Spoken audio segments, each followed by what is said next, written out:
everyone. I got Jonathan Irwin here today, content creator. Jonathan, how are you doing today? I'm great. How are you doing?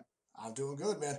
I had to jump on here and last second be ready to talk to you. It seems like that's been a reoccurring thing for me in the morning, but I appreciate you being on. Um, Jonathan, I love the stuff you have on TikTok, Instagram. What got you started? What made you start pushing all that content you have right now? Yeah, that's a good question. It was by accident, really. My brother and I started a business together doing general contracting, painting, working on decks, and he started filming the projects. And at first, I was like, "What are you doing? This is a waste of time. We should focus on just doing these projects instead of trying to get these angles and these different videos." And he started posting on social media, and I saw what he was doing, and he started growing an audience. And TikTok is really the one that helped that explode. And so I started making videos of what we were doing, and it kind of grew from there. Okay, so you and your brother do it together then? Yeah, so we have two different channels. But yeah, we both film. Okay. And the construction part, do you guys both work together all the time? Has that always been the way you guys have done business? Yeah, kind of. We work together, and then we've split off and we've done our own things. So we started working together when I was out of college, and then split off. I got into corporate sales for a while. Realized that wasn't my cup of tea, and we partnered back together after that. Yeah, sales. Sales is a tough one, man. I think everybody struggles with sales. I think that's the pinnacle of being self-employed, really. Yeah, without sales, you don't have a business. So, I mean, I love sales. Don't get me wrong. I love sales. It's just the whole corporate culture and vibe. It didn't fit me. So I love doing the sales part. I love having a business, but small business is where it's at. Yes, you're your own boss and you make the rules, which means you do Ex- twice as much work. exactly. Twice as much. That's one thing that I think a lot of people don't realize is how much work goes into it. I mean, you're not working 9 to 5. You're working 7 to 7, and then 8:30 to 11. Every day. Yeah, yeah. Most people they only see the end result of what it takes to get there, not the grind and the journey. And I think that's what I love about asking people what they do is to see what kind of passion you have and what draws you to pursue it.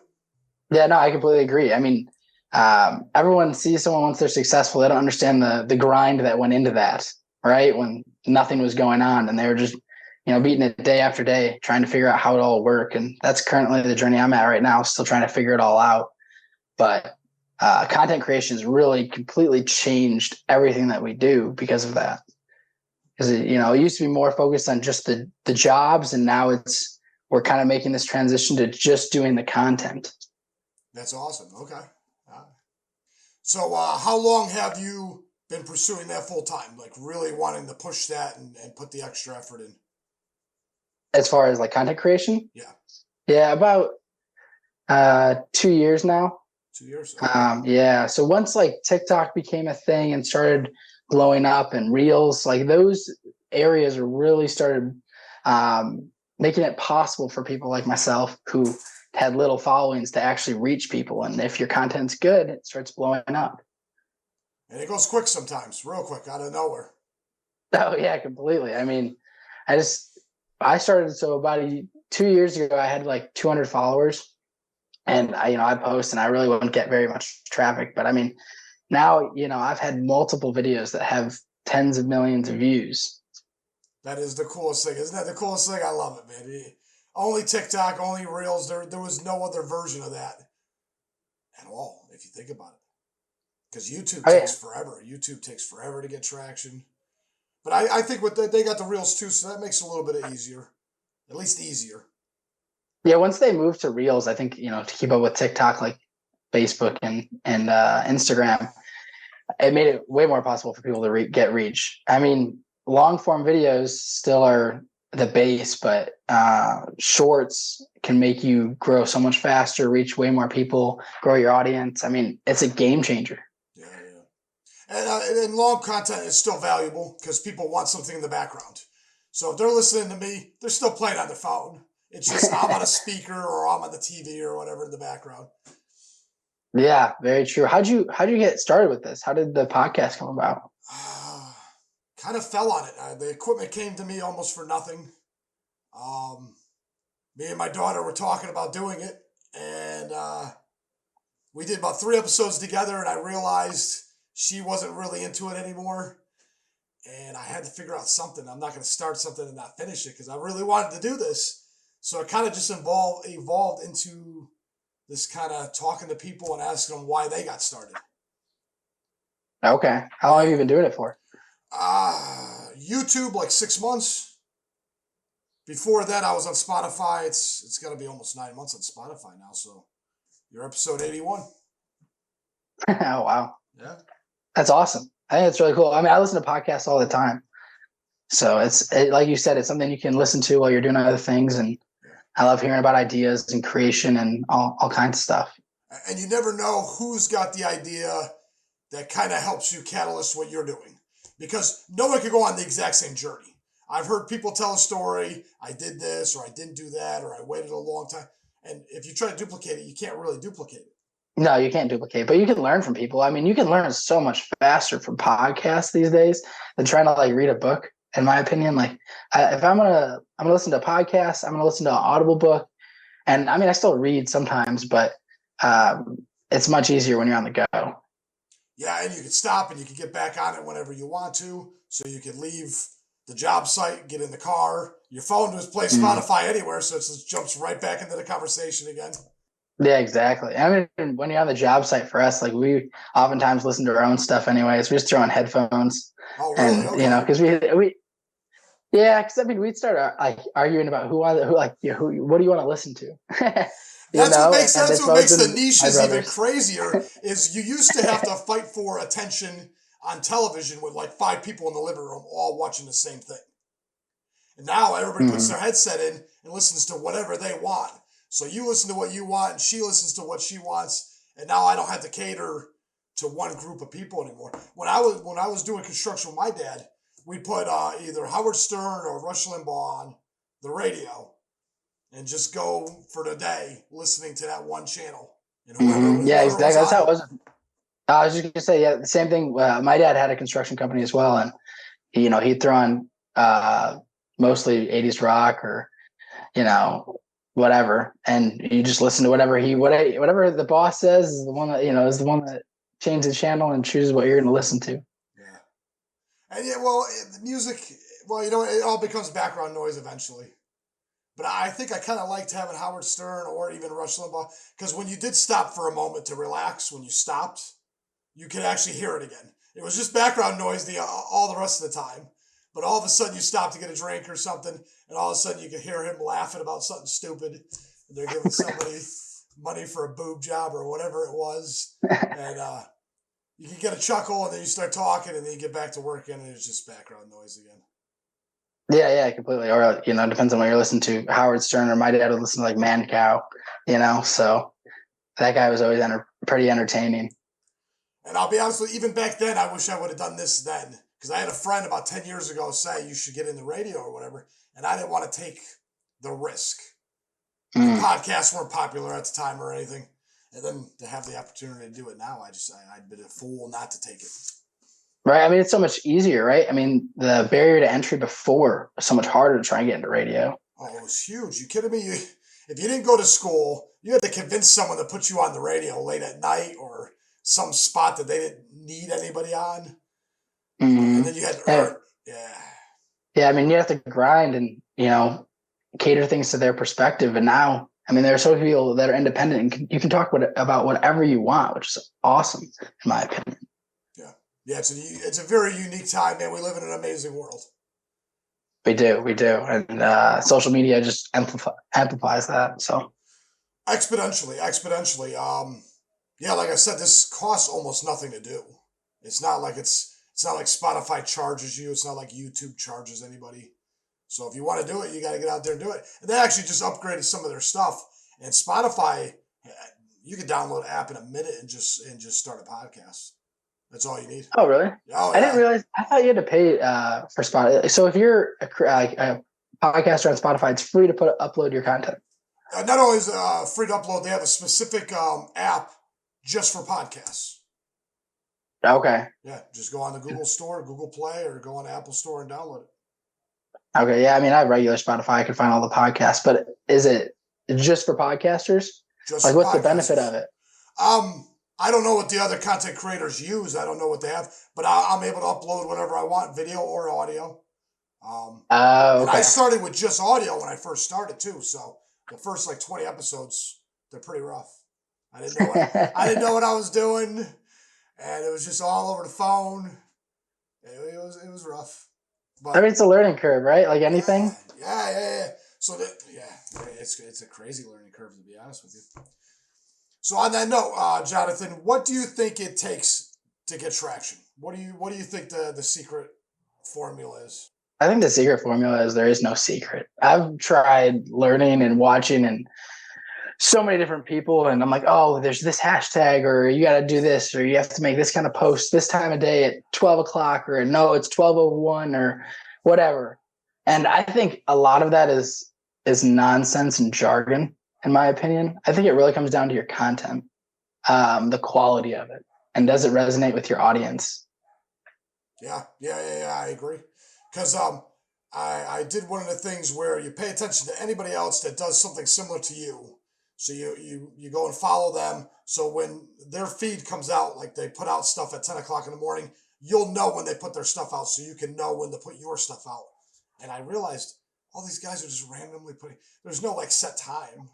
There's no set time. Right. Yeah, it's complete nonsense. And not only that, but unless you're hitting a very unique niche in just the East Coast or just the West Coast, I got some of my best hits overseas 10 hours after I posted something.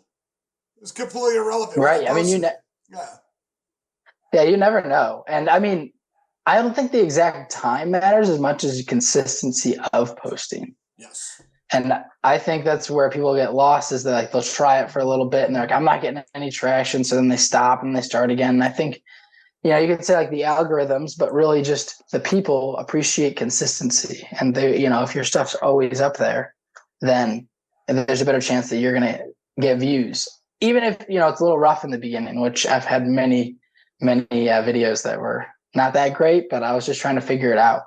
Yeah. And I still am. I would rather post it and try to figure it out than not be brave enough to do it and never learn from the mistake. Right. I think a lot of people get stuck in that spot, is research. And they're like, I need to know everything. I need to be an expert.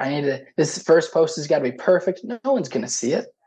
No one's going to see it. Like in the first, 100 plus posts, like nobody's going to see your stuff. And I'm still in the very beginning of this thing, and it's only going to get exponentially larger. But I think people are too worried that everyone's going to see it, and they should be more worried about creating the best content and just pushing it out there and trying things and seeing what works. Yeah. And then once you figure it out, then you realize you don't know anything because there's so much more. So much more. Yeah. I think you have to be naive in order to start anything, because you don't realize how much work goes into it. And if you did know, you wouldn't start it. Jonathan, I swear that is the most honest assessment of the scenario humanly possible. It's 5 times more than what my mind would have. Yeah, I would have never guessed. I would have never thought in a million years this is how it would play out, and how much more I would have to learn as I go, and the more I would have to learn as I go, and it's never going to end. It's never going to end. Because as soon as you do get it, someone else is going to come up with something new, and you're going to have to change up the whole way you do it. Very true. Yeah, it's a pivot a lot. And I mean, I love that part, like the process, learning, like constantly, and posting. I think that's the other thing though, is like, if you really enjoy what you do, you're not really working, in my opinion. Like, Absolutely. I don't really work that much. I mean, I work all the time, but it's something that I love, and I have fun doing it. So it's not work. And it's the thrill of the chase for me. I love the thrill of the chase of figuring something new out. Right. Yeah, very true. As long as it's something that you like. But if it isn't, like I said, when I was in corporate sales, like that was work. that wasn't fun. And I think that's when you can start trying to figure out like, oh, what do you like? What do you not like? And then taking the things you don't like and plowing through them. And I try to turn them into muscle memory as soon as I can. If I don't like editing, which I do not like editing, I'm trying to turn it into the easiest process possible. Try to dumb it down as best I can. Yeah, editing's tough. Editing is definitely so time consuming. And I agree. I mean, that part's not that much fun. No, it's It's cool. The end result's awesome. Like when you're able to create something that's resonates and blows up, like that's awesome. But like grinding, like sitting there and like I use Power Director a lot, just for hours. Like, oh, what about this? I'm going to cut this to 7 seconds instead of 3 seconds, and then move to this angle to that angle. I mean, it's fun, but it's super tedious and it can drag. And then I catch myself saying, okay, my brain's tired of doing this. I'm just going to get lazy. And then the editing gets a little bit choppier. And I'm like, no, okay. I got to stop for a second. Let's go take a break. Because I don't want to give up and just do a lazy job on purpose. Right. Yeah, no, I think that's where like taking a break or like coming back at it the next day after you sleep for a little bit and then you come back to it. You're like, all right, I know where I'm at. You're right. That was kind of lazy right in here. Like I'm going to try and make this better. Is definitely helpful. Yeah. And I did notice that there is some catches to when you post. You can't post too many reels at one time. And the long content and the short content, there is an issue. You can't put out 5 2-hour podcasts a week and expect everybody to watch them. So you got to spread them out a little bit more. But the reels, you can go a little bit more. You could do 2 a day, 3 a day if you wanted to. I don't know if you want to, but yeah, that's true. I mean, the type of content definitely makes a big difference. I mean, I'm still learning that as far as long form content goes, because that's something newer for me. Because I started in shorts, reels. Like I think some of the shortest reels that I've put out are like 5 seconds. So going from 5 seconds to making a video that's 7 minutes long is a huge change. But to your point, I mean, I posted as many as 5 reels in one day. Now, how did they all do? Did you just get like one that took, or did several take? Well, I mean, it depends on your perspective of take. I mean, in the very beginning, if I could get 1,000 views, that was awesome. You know what I mean? Like, but now taking, like, if it's gonna do well for me, like if it gets over 100,000 views, I'm like, all right, I know that was a pretty good video. But some of them take and some of them don't. And I think Facebook, I don't know. No one really talks about Facebook. I love Facebook, or used to, I should say. Because when they pushed Reels, they actually started paying content creators a lot more than any other platform. And so it pushed you to continue to post a lot more. So which I was saying, like 5 videos in a day is because, all right, if I post these 5 videos, if one of them blows up, I know I'm going to make a decent amount of money on it. Yeah. Right? Yeah. It makes it worth doing the 10 of them, even if it takes hours for each one. Right, exactly. But it's easy to get into quantity and not quality sometimes when you're doing that. Yeah, where you're just trying to push content, which you have to in the beginning because you're trying to figure it out. But if you start growing and people are expecting, videos from you and you start just pushing out whatever just to get a video out, it doesn't do nearly as well than if you take that extra time. Instead of creating 2 videos, you create 1 and you make it a really good video. Yeah. I just started doing the Reels and the YouTube Shorts and all that stuff. I just started doing it 2 weeks ago. Okay. Never made one before 2 weeks ago. And how many have you made in 2 weeks? 15 or 20. That's solid. That's awesome. Well, I had 80 episodes to snip from. That's true. When you have the content, it definitely makes it, you can pull from that instead of creating new. Yeah, so I didn't create anything new, really. Yeah. It was all just, okay, what did this guy say? That looks like that'll make 30 seconds. Let's just jump on that. That's smart, though. Having like a podcast like this or any other form where you have long form content, and then you can break it up into snippets and create, like if you can do one thing and it creates 7 pieces of content, it's going to be way easier to build and grow than if you're constantly one video, one piece of content, one video, one piece of content, because you're utilizing your time. I feel a little bit that's in a true. much better way. It's still that I had to learn everything all over again. Okay, is this going to take as a conversation? What do I need to title it as? Because I'm not putting an hour and a half where I can write this paragraphed out like description of what our conversation was about and what you do. It's this is a 15-second or 30-second conversation, and if it's not in the right context, it doesn't even make any sense. So I'm like, man, this is way more complicated than I realized. Because it makes sense to me, but I got to make sure it makes sense to a random stranger that's just going like this real quick and catch Right. How their do you catch? attention. Yeah, that's not easy. Right. Yeah. Yeah. How do you catch their attention quickly? And it explains everything in 15 or 30 seconds, but it's not clickbait.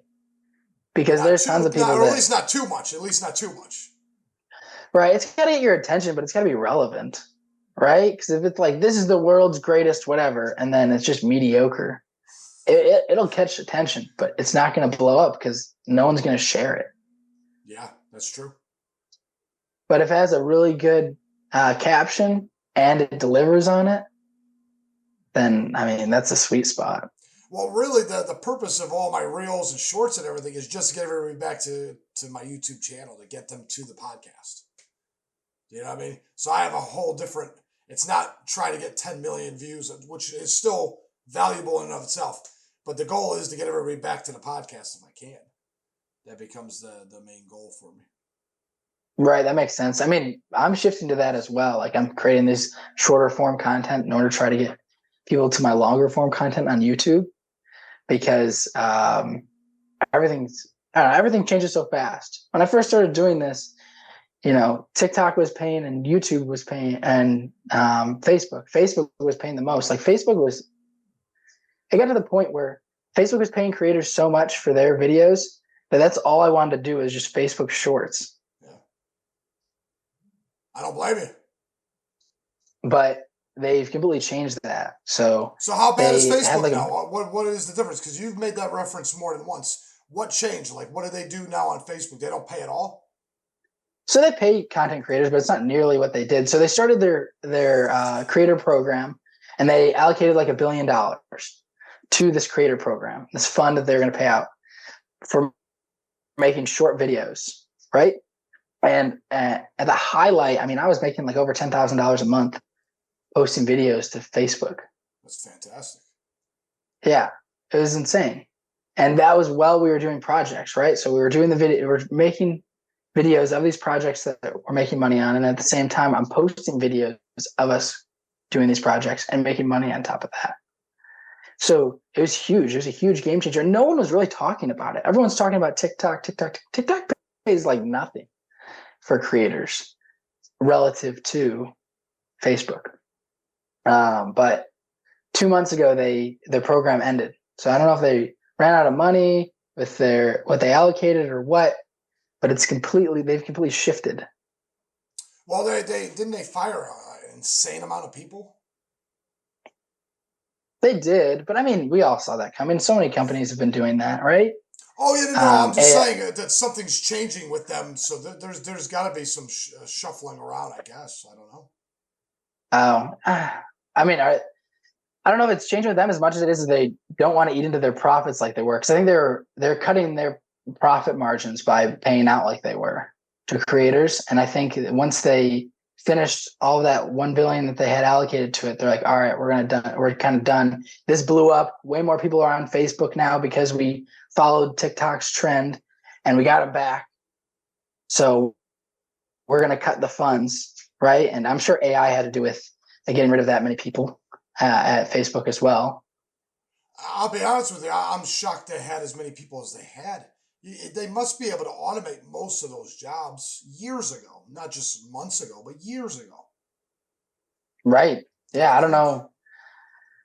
Yeah. I'm not sure. I mean, I know AI is huge, and it just takes time in a corporation to make decisions, would be my guess, right? It's a process. Yeah. Well, I'm wondering if more jobs are going to disappear than we realize. And if they're just trying to be kind by letting all the jobs disappear trickling instead of all at one shot. It could be. I mean, they could be being kind, but also like I don't know, in a little bit of corporate culture that I was in, it just took forever to make decisions and things to go down the chain. It's not like when you have your own business, you can make a decision today and completely change your marketing right now as a small business. But as a large corporation, I mean, those take months or years to develop. Yeah, those But conglomerates, yeah, they're monsters. oh yeah, they're huge. They're huge. And it's just kind of ironic because I started my small business to be my own boss. And I kind of started working for Facebook in a way. And it completely independently. But still, you're back in the corporate. Yeah, you were basically back in the corporate world. Right. But under my own terms, which is what I think I wanted. So that's how it worked out. But to your original question, so they quit the fund 2 months ago, and now they're paying creators, but it's based on ads on Reels. So if you get more revenue for them, instead of them paying you, they're getting companies to pay you, right? So it's no longer coming out of their pocket. Yeah, they're like a third person getting their cut in between. Exactly, and it's completely changed the game. So many people were starting to rely on that, and I mean, like I said before, like in the height of it, you're making over $10,000. Now I'm lucky to make like 2,000. So it drastically changed. Well, at least you're paying less in taxes.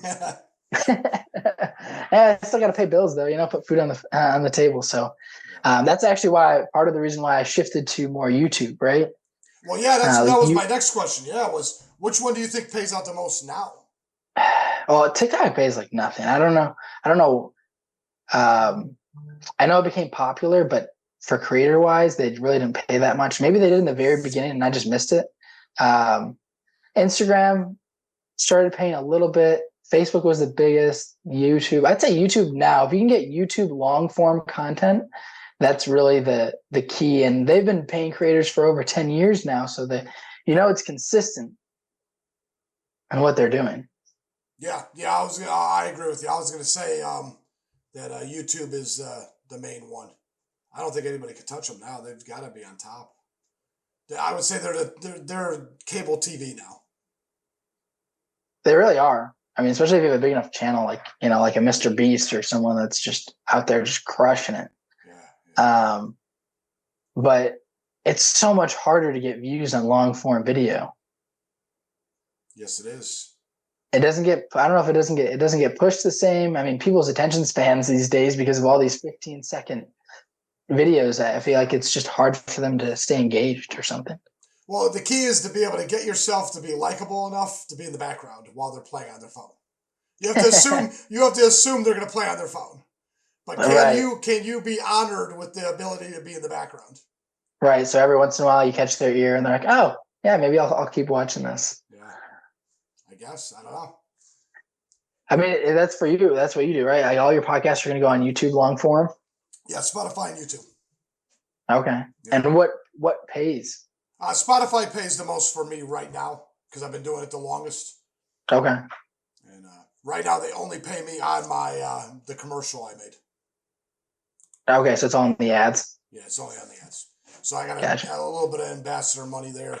It's not as much as I want, but at least it's a start. But right. YouTube is what I want, but it's going to be so hard to break into this. It's going to be a grind for sure. What commercial did you make? It was just on that spot. It was on that Spotify app. They asked me to make an ambassador audio commercial on them making that app and how much easier it is for podcasters to publish and upload. Okay, so that's the draw. It's easier to publish and upload through that app. It really is. I always found it easy to begin with, but when they upgraded, it was a little bit easier. It's basically like all the rest. You just drag and click your file into their spot, put your title in, wait for it to upload. Okay. Yeah, I've been listening to some of your podcasts and I heard the commercial, so that makes sense. Yeah. Thank you. I got paid cool. I got paid when you listen. Yeah. Yeah, that's exciting. I mean, once you actually start, because I posted so much on social media and stuff for free, it's cool when you actually start getting paid to post. It's a crazy concept. And I did a terrible job. I'm not gonna lie. I was like, oh, that's such a terrible commercial. But I was like, this is the third try. I've never had a commercial before, and I need to keep on moving because I'm gonna go talk to someone later. So let's just publish this, and it's done. It's done fine. The next one will be I, better. I, it's good. I think everyone's their own worst critic, right? Like you're like when I watch my stuff, I'm like, oh man, I can't believe I looked like that or did this thing. And but from an outsider perspective, right, it's different. They don't know what you're supposed to say or how you're supposed to act. Yeah. So everybody else is just they're going along. Again, it's most of it's in the background anyway, so it's not like it's really being fully critiqued at at the level of like a professional. No one's really. There's no Simon Cowell going over there and just eating you up alive, trying to rip you apart or whatever. But Yeah, that's very in true. your mind, they are. You think everybody's going to. And I looked back at my original demo for Spotify. What is it? The pilot. I had to get rid of it. I was on episode 50, and I'm listening to this god awful conversation with myself, and I'm like, it's not relevant to this podcast at all.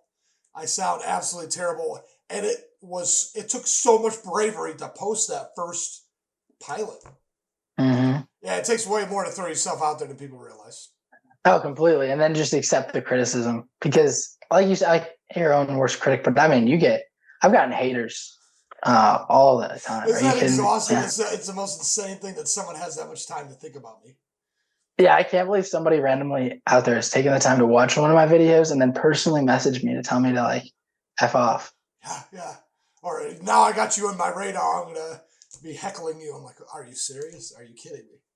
Oh, right. Yeah. I mean, I love a consistent hater because I'll respond to them and like playfully banter. And I always respond in like a positive way because I'm like, there's too much negativity and nonsense on social media that I like. The goal is positivity on everything that I do. So I'm like, I'm not going to respond to you in a negative way and make the situation worse. I mean, I have no idea what they're going through in their life, right? Like, if I can respond positively and hopefully it makes a little bit of a difference, like I think that's a huge opportunity in social media people don't realize. Yeah. What if instead of just trying to make the world a better place, we just took a little bit of time to not make it any worse? Right. Right. Yeah. Or even just a little bit better. Like I remember one guy, I made a video, it was like DeWalt versus Milwaukee, which for construction guys, is a big deal, like that battle right there between those two. And he messaged me and it was just like this rant of like just hating on everything that the video did. And I was like, hey man, thanks for watching my video. Like, I'm sorry you feel that way. I did the best that I could. I'll try and make a better version. I hope you have an awesome day. And he responded back. He's like, hey, I really appreciate you like responding positive to me. I was actually just drunk last night and sent a stupid message, and I hope you have a good day too. And so it was cool to see like it actually flip and be able to spin that conversation to something positive versus like so many haters that people just assume that all they're going to do is continue to hate on you. Yeah, you might have a friend now. You might have a follower. Who knows? Right, exactly. And I think that's a huge advantage. Yeah, I got caught up one time and I said a couple of stupid things because the guy was being a complete idiot. And I regret it. I should have went a little more positive. It does make it a little bit easier. It's not like they're ever coming. It's wild to me. It's wild. Okay. So Jonathan, if me and you were standing right next to each other, there's this element that I could fuck you up if you start talking nonsense. Do you know what I mean? Right. Yeah. So there's an element of like social norms where there's an element that this could escalate if you talk too much stupid. Mm-hmm. And when it's over the internet, there's no wall. And people just can act a fool, and it blows my mind. Oh, completely. Because there's no responsibility, right? There's no repercussions for their actions. Like they can just shit on people, and then nothing happens, right? And I think that's crazy. Versus like what you were saying, if we're like right next to each other, like I got to watch myself a little bit. If I say something really stupid, you could physically come at me, and you don't have that. And there's no one in between you. There is no monitor in between me and you. It Right. is 2-3 feet, which is exactly what you need. Right. Yeah, I think it keeps you in check a little bit more than versus like these people that just go and like hate on everyone's platforms, and they can just do whatever they want. You can ban them though. I mean, you can do that. I have done that before. I because am yet to do that. I am yet to go down that road so far. I only did it because this person not only started like, was heckling and being a hater towards me, but they were starting to do that towards all the people that were commenting too. Like they were just shitting on everyone else. And I was like, all right, that's not cool, man. And I like kept telling him. And then it was just going nuts. And I was just like, all right, I don't need this in the feed. But it's kind of weird to have that power. Like you can just completely close off someone's voice. Like they have no say anymore. It's a wild world, and it is an amazing technology. We have no idea the ramifications of this stuff still. Right. And like to your point though, it's not easy to deal with even if it's on social media, like you were saying before. When people first started heckling me, I did not handle it well. Like you were saying with that one guy where you didn't respond the best. I did that in the very beginning because I was like, I couldn't believe that somebody else, like I put my like blood, sweat, and tears into making all these videos, and somebody just shitting on it. I took it so personal. All right. Well, so yeah, I mean, but yeah, I think that's a really hard challenge for people like myself or others that didn't expect to blow up and start getting views on videos, is like how to handle that, how to handle people just the negativity and people shitting on you that you have no idea who they are and why they're doing that. Yeah, because think about it. Back in the day, if you were a movie star, the only time you ever had to confront anybody that was a critic was when you really wanted to, unless they caught you on the street. Mm-hmm. Now everything you Right. have is out in, up front. Everything's up front. Right. I mean, oh yeah. Or if you read it in a paper, like that was really the only time. But now all these people have social medias, and so they can see as soon as they promote their movie or whatever, or they're an influencer, like they can see the comments right there. And sometimes I don't even read them because of that. Like I'll try to respond to a few people, but I've just gone down that rabbit hole too many times of like reading all these comments. And I try to look at I try to put it in perspective. Like, all right, it has 500 likes and there's 2 negative comments. So that means it was helpful to 500 people. So overall, scale wise, it was beneficial. And I had to start looking at it in a different perspective instead of just focusing on those 2 comments and being like, should I even make another video? Yeah, right. Can you imagine? Can you imagine being able to make a living doing this, and someone shits on your parade just enough to stop you from doing it? Right. That's brutal. You're giving them the power, which is, you shouldn't. Well, okay. What I was thinking while I was waiting um, was that not only do we have the technology that's moving so fast in the communication, like you're saying, now you do a movie, the day it comes out, you're getting 10,000 critics immediately down to the wire, and they get all the little nuances that every average person notices, and then everybody else paying attention to that nuance, and it exacerbates that little flaw or whatever. But also, I notice when you get a critic on Facebook, it can be like a novel. But on Twitter, you only got, or there's a couple of them where you only have so many words. So you got to condense that novel into like a 1 sentence critique. So if you're going to say something stupid to someone, you got to actually, it's amazing how much you have to mean it to actually put it out there. You have to put Yeah, in thought. that's very true. I didn't even think about that as far as like, because Facebook, you can just rant, but Yeah. I did the count on Twitter as far as how many characters you can have. I guess that's probably a benefit, right? I mean, no one needs to read a book on your opinion for one comment. Well, you got to do it twice. You got to write it out. You're like, oh, that's not going to fit as a sentence. So now I got to break this sentence down so I can condense the thought into Mm. 180 characters or whatever. And I don't know. I feel like you have to mean it more. Right. You have to actually like think about it again and be like, do I still want to post this? Because as you're ranting, you can kind of like half rant and then hit enter, and then 4 paragraphs pop up, and you can start again with another 4 paragraphs while another person starts arguing with you. Because I had that happen to me one time, where someone was mad at me, and they started arguing with their huge content, and then another person jumped in to defend me, and those two are arguing. Now I have nothing to do with this. Those 2 people are arguing, and I have no say on any.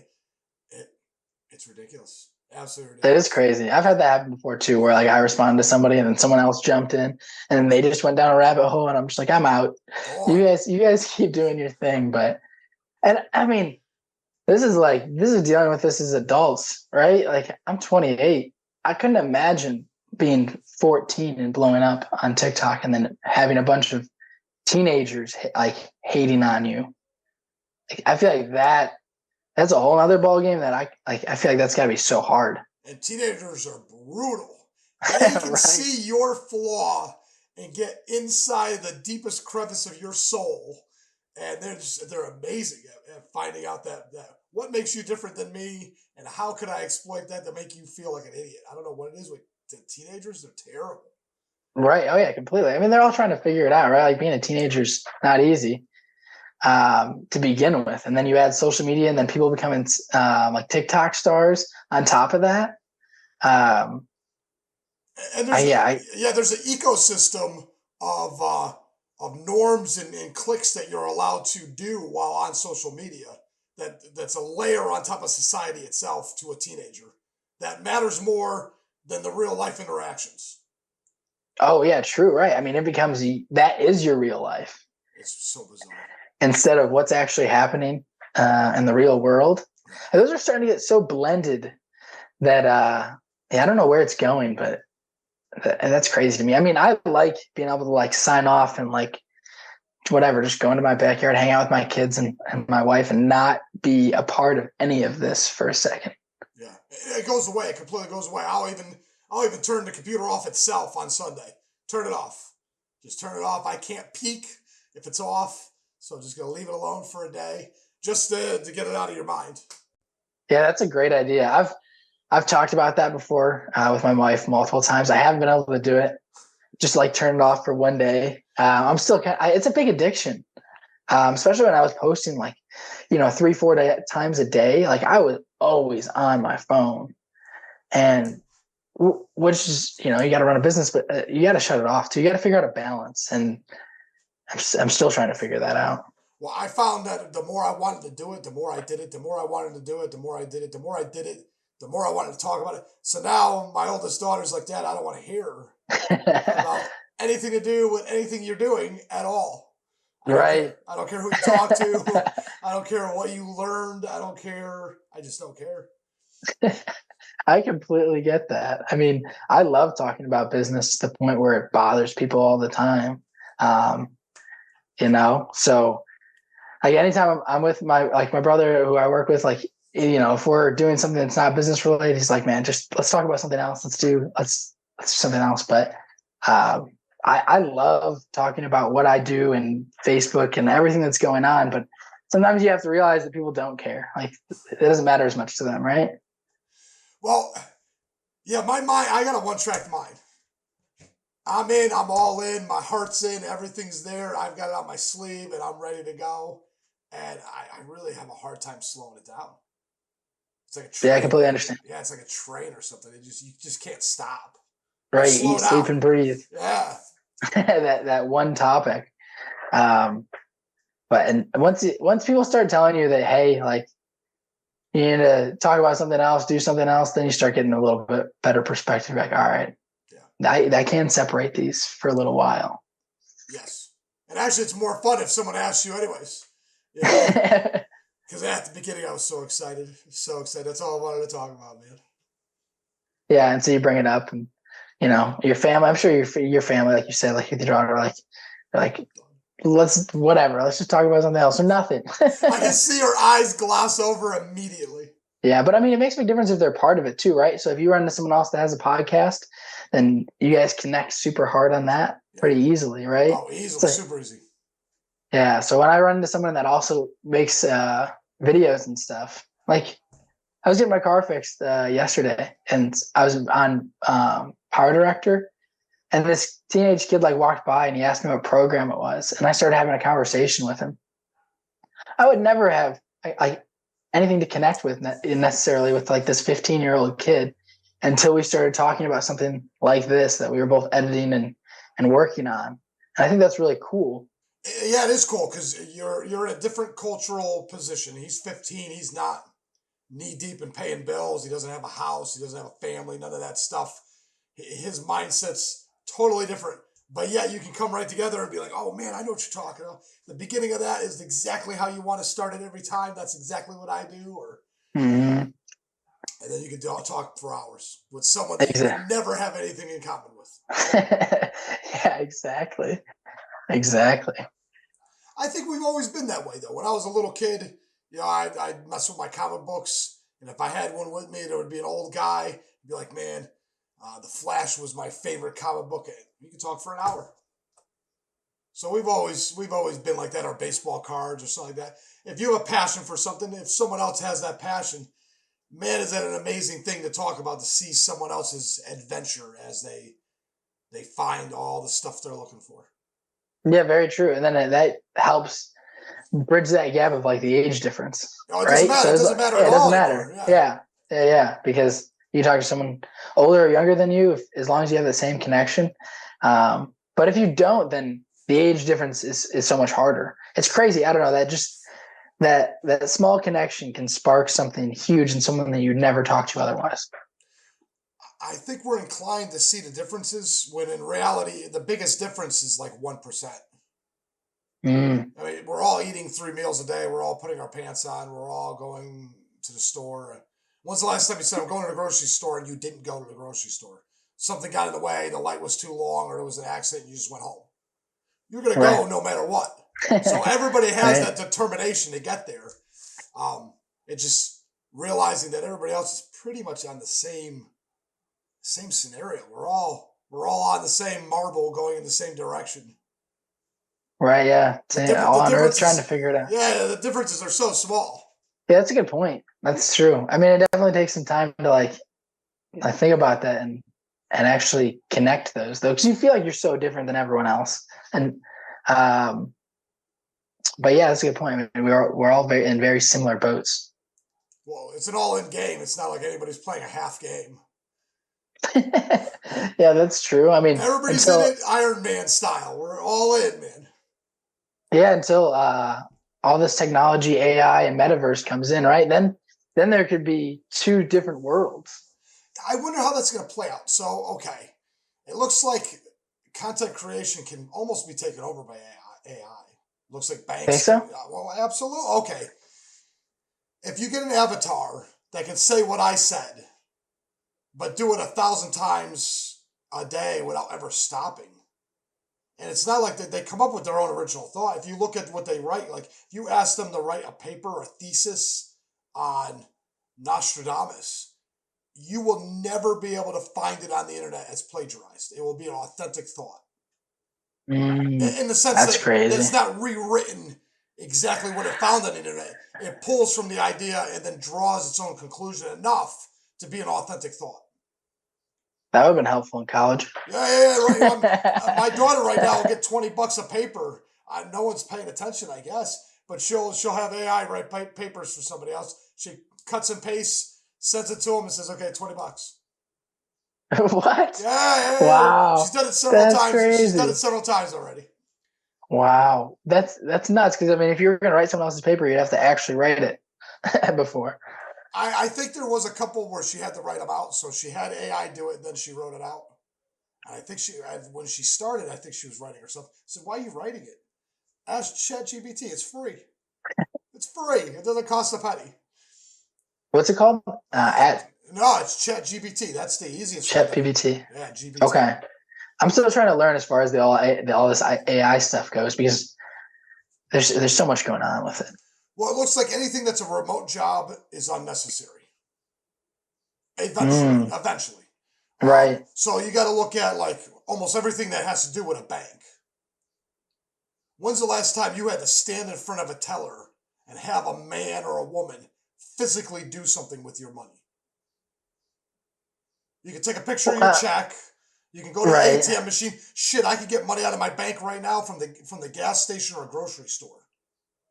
Right. I mean, the last time that I went to a bank, I went there to have them help me with something, and they're like, "We can't do anything for you." Yeah, go on the app, and that's what she did. That's what she said. She talked herself out of a job, and then the building was gone the next year. The next year, Bank of America didn't have a building in my town. Yeah, I mean, most people in those banks, at least when I go, are pretty useless. Like anytime I had questions or I was doing things for my business, they're like, I mean, I set up my business bank account with them, right? But then as soon as that happened, everything else is like, call us Yeah. or go on your app or whatever. Yeah. And if you notice, even when you talk to somebody, most of that is AI too. I had one AI ask me, okay, what do you want to talk about? I want to talk to an associate. Okay, hold on a minute. And you can hear the keyboard. You can hear the keyboard. It's a robot. There is no keyboard. But instead of having that awkward silent moment while it's thinking, Right. it made keyboard sounds to make me feel like she was actually doing something. She wasn't doing anything. So I'm telling you, they add a fake face of me. They get that typing sound in the middle, and they start talking. Mm. Man, they could definitely and not only that, but they say there's tons of bots on there now. What did Elon Musk was saying? Like 10% or 15% was bots. He's like, I For overpaid. Twitter? Yeah, he said I overpaid. 15% of what you got out there is bots. Wow. That's crazy. I don't know. I mean, I think it can take over to a point, but I feel like there's like these nuances and small quirks and different things that humans do that could AI repeat that? Like, Okay. you know? They said that what is it called there when you mess with the music? Auto tunes. They said Yeah. auto tunes and the computer will never synthesize. So you're gonna have to have someone with talent singing a song for that song to go number one. And I think that's a bunch of baloney now. I don't think you have to be that talented. That's true. I think pretty is That's way true. more important than talent. We'll make you sound good if you're pretty enough. Right. Well, I guess I'm not singing then. But you know what I'm saying? Right. I'm thinking that's going to be the same thing with all the content creation. They're gonna That's find true. creative ways to work around. And not only that, but we get used to that sound of auto tune. That if you were to hear someone sing in front of you, you'd be like, I guess that's okay. Okay. Well, let me ask you this: if you were there's people that you follow on social media or podcasts that you listen to, right? Mm-hmm. Would you listen to a different version of that same person that's AI'd and you can tell the difference? At the beginning, you're going to be able to tell no matter what, but it's going to slowly get better as it goes. Just like the TV was huge, bulky, and heavy and expensive, it got cheaper and cheaper, lighter and lighter, smaller and smaller. And Right. before you know it, you got a 4-pound TV that's 60 inches long, and it costs like $500. When I was a kid, the biggest you can get was a tube TV at 36 or 42, and it weighed like 250 pounds. And it cost Right. like 3 weeks' pay. It was like $800, $600. Right. So I don't know, man. That's Okay, true. I mean, some people are going to say I don't want to go in the line that just automatically takes the money out of my pocket. I want someone to ring my my groceries out. I want to pay with my credit card. I want to pay with my check.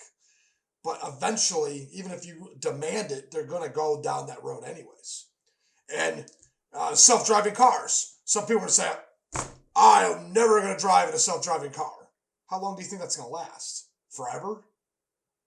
I don't know. I mean, as far as self-driving cars, that's sketchy to me. I don't know if I would get in one. Eventually, maybe. But do you know what I'm saying? The banks are eventually... Right, right. But I mean, to your point, like, all right, so as a creator, there are tons of accounts out there that take everyone else's videos and just steal them. Yes. Drives me nuts. It's a bunch of bullshit, in my opinion. There's got to be some way for them to start fixing that. But when you see accounts like that, I'll be like, oh, that's a really cool video. And then I'll click into the account and I'll see that clearly this is not their stuff. And I won't follow them. I won't interact with their stuff. Versus an actual creator who's actually putting the time and effort into creating these videos. So I feel like, all right, I know that's not AI, but although it could be. It could right? be. That was going to be something I was going to say. Yeah, it could be AI. Right. So currently you can see that difference. I guess it could get better, but would you follow somebody's actual account or someone that's just stealing everyone's account? I would follow the authentic person. But here's the deal. 80% of the population is lazy. at least 75%. Right, yeah, at least. I would say the vast majority of people, if it's kittens, I'm following. I don't care if it's authentically yours or not. I want kittens That's again. fair, right? I mean, well, here's the deal. Okay, if we got to the point where AI, robots, self-driving cars took over 95% of the jobs, how many young men would just play Call of Duty and smoke weed? I mean, can they pay their bills? Yeah. You get those. What do you call those standard of living checks that they've been talking about for years? How many people would just say, "Fuck it, I'll smoke weed and play video games"? Well, I think a lot of people. I think that's it, but that's currently, right? No matter what part of history, there's always been a large percentage that do the bare minimum of what they have to and just get by. And there's people who try and create something and are Yes. willing to build. Yeah. Oh, I agree. Right. I agree. But So have we ever been in a human history time, ever in our existence, where the least common denominator becomes the norm? And what I mean by is, you got a bunch of kids that are willing to stay in mom's basement and play video games until they're 30 now, Mhm. and it's Right. inconvenient. What if it was free because there was nothing to do, and you almost was forced to be in this? How many more would just capitulate and actually go down that road if that was one of the few options left? That's a good question. I don't know. Do you think the percentages would change than they have throughout history? I think it would go down after a couple of years. I think we were built for a struggle, and that old Christian saying, you can't live by bread alone. If you start giving Mhm. away money for free to people, I think they fall apart, and the struggle is gone, and that yearning to work. A good example, okay, the way I'm looking at it right now is you got a recovering addict, Mhm. and he's on Social Security disability. He relapses on the first. Why? Like, he can get paid again. Yeah, he just got paid again. Yeah. So this cat Yes. is perfectly safe when he's broke. Because we weren't built to just get stuff for free, man. That's not how we're built. We're not designed that way. We're not made that way. We were meant to struggle to get what we have. And the dopamine chase of actually acquiring something through a struggle has so much value that I think it would go from 70% now to like 80 or 90. And then all of a sudden people would just fall apart and they would need that struggle. They To would fight. collapse. Yeah, they would fight the machine in some way. They would just. How long? Okay, here's a great example of a modern day actual equivalent. How long could we have gotten away with COVID before everybody just said, "Fuck it, I don't care anymore"? 5 years, 10 years, Right. how many years? Before people would have just said, "I'm not following. I don't care how much you shame me. I'm not following the rules anymore." Right. And I think that comes down to educating yourself, right? Like in any aspect, whether it's AI or COVID or whatever. But most people just follow the norms. Yeah, I agree. Right. They're just going to continue to follow what they're told as long as it, like with COVID, right? They sent out checks.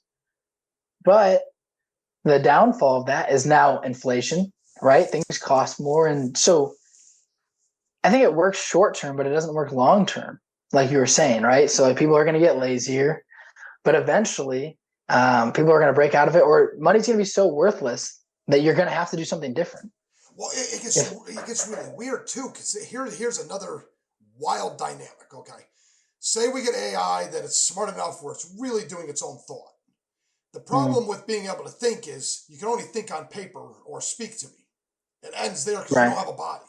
But what if those Boston Dynamics robots or Elon Musk robots were to get all that stuff built inside of them, where it could think and then go out and test its theory? Okay, so I've said this a couple times with other people. A chair is a chair because I sit on it.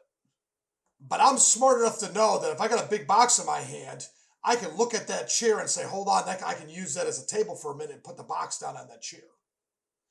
Right. Once a robot has all the thoughts of AI built into a robot that's actually built in my body, in my image, it can test out its theory on where that box can go and learn from its experience in the form of the body. That's one of the reasons why we put it in the body that it's in. It's going to be shaped like us because it can't sit down unless it's shaped like us. It can't walk through the door unless it's shaped like us. It can't pick up the box and put it on the shelf or on the chair unless it's shaped like us. So you get all that AI into the robot and you give that robot a chance to test out its paper idea. It will learn and it will be able to figure out that chair's got more than one purpose And Right. now you got robots that can do all of our jobs, not just a deck, not just paving, but it could run lines for the cable. It could do everything. Now what? Because I'm telling you now, once those cars go online, all they have is GPS and satellite and cell phone, 5G technology with cameras. Right. When that car can get where it's supposed to go and do it correctly, so can the robot. Right. So then, I mean, now you're looking at, instead of 4 people for a job, you're looking at one person that just supervises it. Yes. Now Right. that was my point. Now we got ISO standard where China can make a screw. Regan could go in the backyard in his garage and get a lathe and make a screw, and some guy in India and some guy in Africa, and those screws will fit into that piece of metal anywhere in the world because the ISO standard is exactly precise enough to make that screw less than a penny to produce for a profit. Anywhere in the world. Now, what if you had a robot do it? Now that screw was a penny. Now a robot in China can make that screw for 75 years, nonstop, perfect. Not great, not good, perfect, and he never slows down. How much is that screw worth? I can make it for a profit for a penny. Right. I mean, it's got to be 10, like, it's cost a cent then, right? Okay, so now what does a toaster cost? Now, what does a toaster cost if you can get a robot that makes so many of them that we got enough. It's worthless, right? Yeah, it's almost worthless. So now, because right now, if you go to Walmart, I can get a brand new television, a brand spanking new television, a little bit bigger than this monitor. It's like 26 inches, I think. $88. What if you had a robot make it for the next 5 years? Can we get them right? done? I mean, that's already happening, right? As soon as things went overseas and went to China, things got cheaper and people were out of jobs. But I think we adapt, right? Yes. So, like, But what can if a robot? everything was made by a robot and everything got so cheap? Because right now we automate almost completely the whole process of making food. Right. We're 3 steps away from a human being not needing to interact at all. Have you seen the trucks that bring the dust to the Doritos factory? No. They back up the truck, it gets onto a ramp, and they just lift the truck up and everything pours out. And how many people do you think it takes to make a potato chip? Like 0. Like no one. Like no one. Right. So you got this gigantic corn harvesting machine. Can that be driven by a robot? Could the car drive itself? Right. So it can. Yeah. It can, right? So then you're gonna have to adapt and change what you're doing. I think that's still gonna happen though. Right? I mean, like entertainment, for instance, is that gonna be robots? Because I feel like half of the stuff you watch on like Fast and Furious 9 or 15 or whatever the hell it was. how much of it was CGI? Right, that's true. So what if you added another 30% CGI? Just 30% more. Now it's 65, 75% CGI. Why not keep going? Why not go to 100%? Right. Why leave it at 70 though? Why leave it at 70? Right. Anime is huge. Right. It's 100% digital. So now hold on. Now what if AI can make anime from scratch on its own without you telling anything? You just say go make anime, and it just makes millions and millions of content. Yeah, that's a good point. Man, where does this lead? Well, this is what it'll do. It will perfect. Okay, when I fold a pizza box, the first time I fold the pizza box, I suck at it. It takes like 25 seconds. But after a couple hours, I get it down to muscle memory. And I'm not even thinking. I'm thinking about what I'm going to go do with my girlfriend, and I'm folding 15 boxes before I realize I even folded 15 boxes.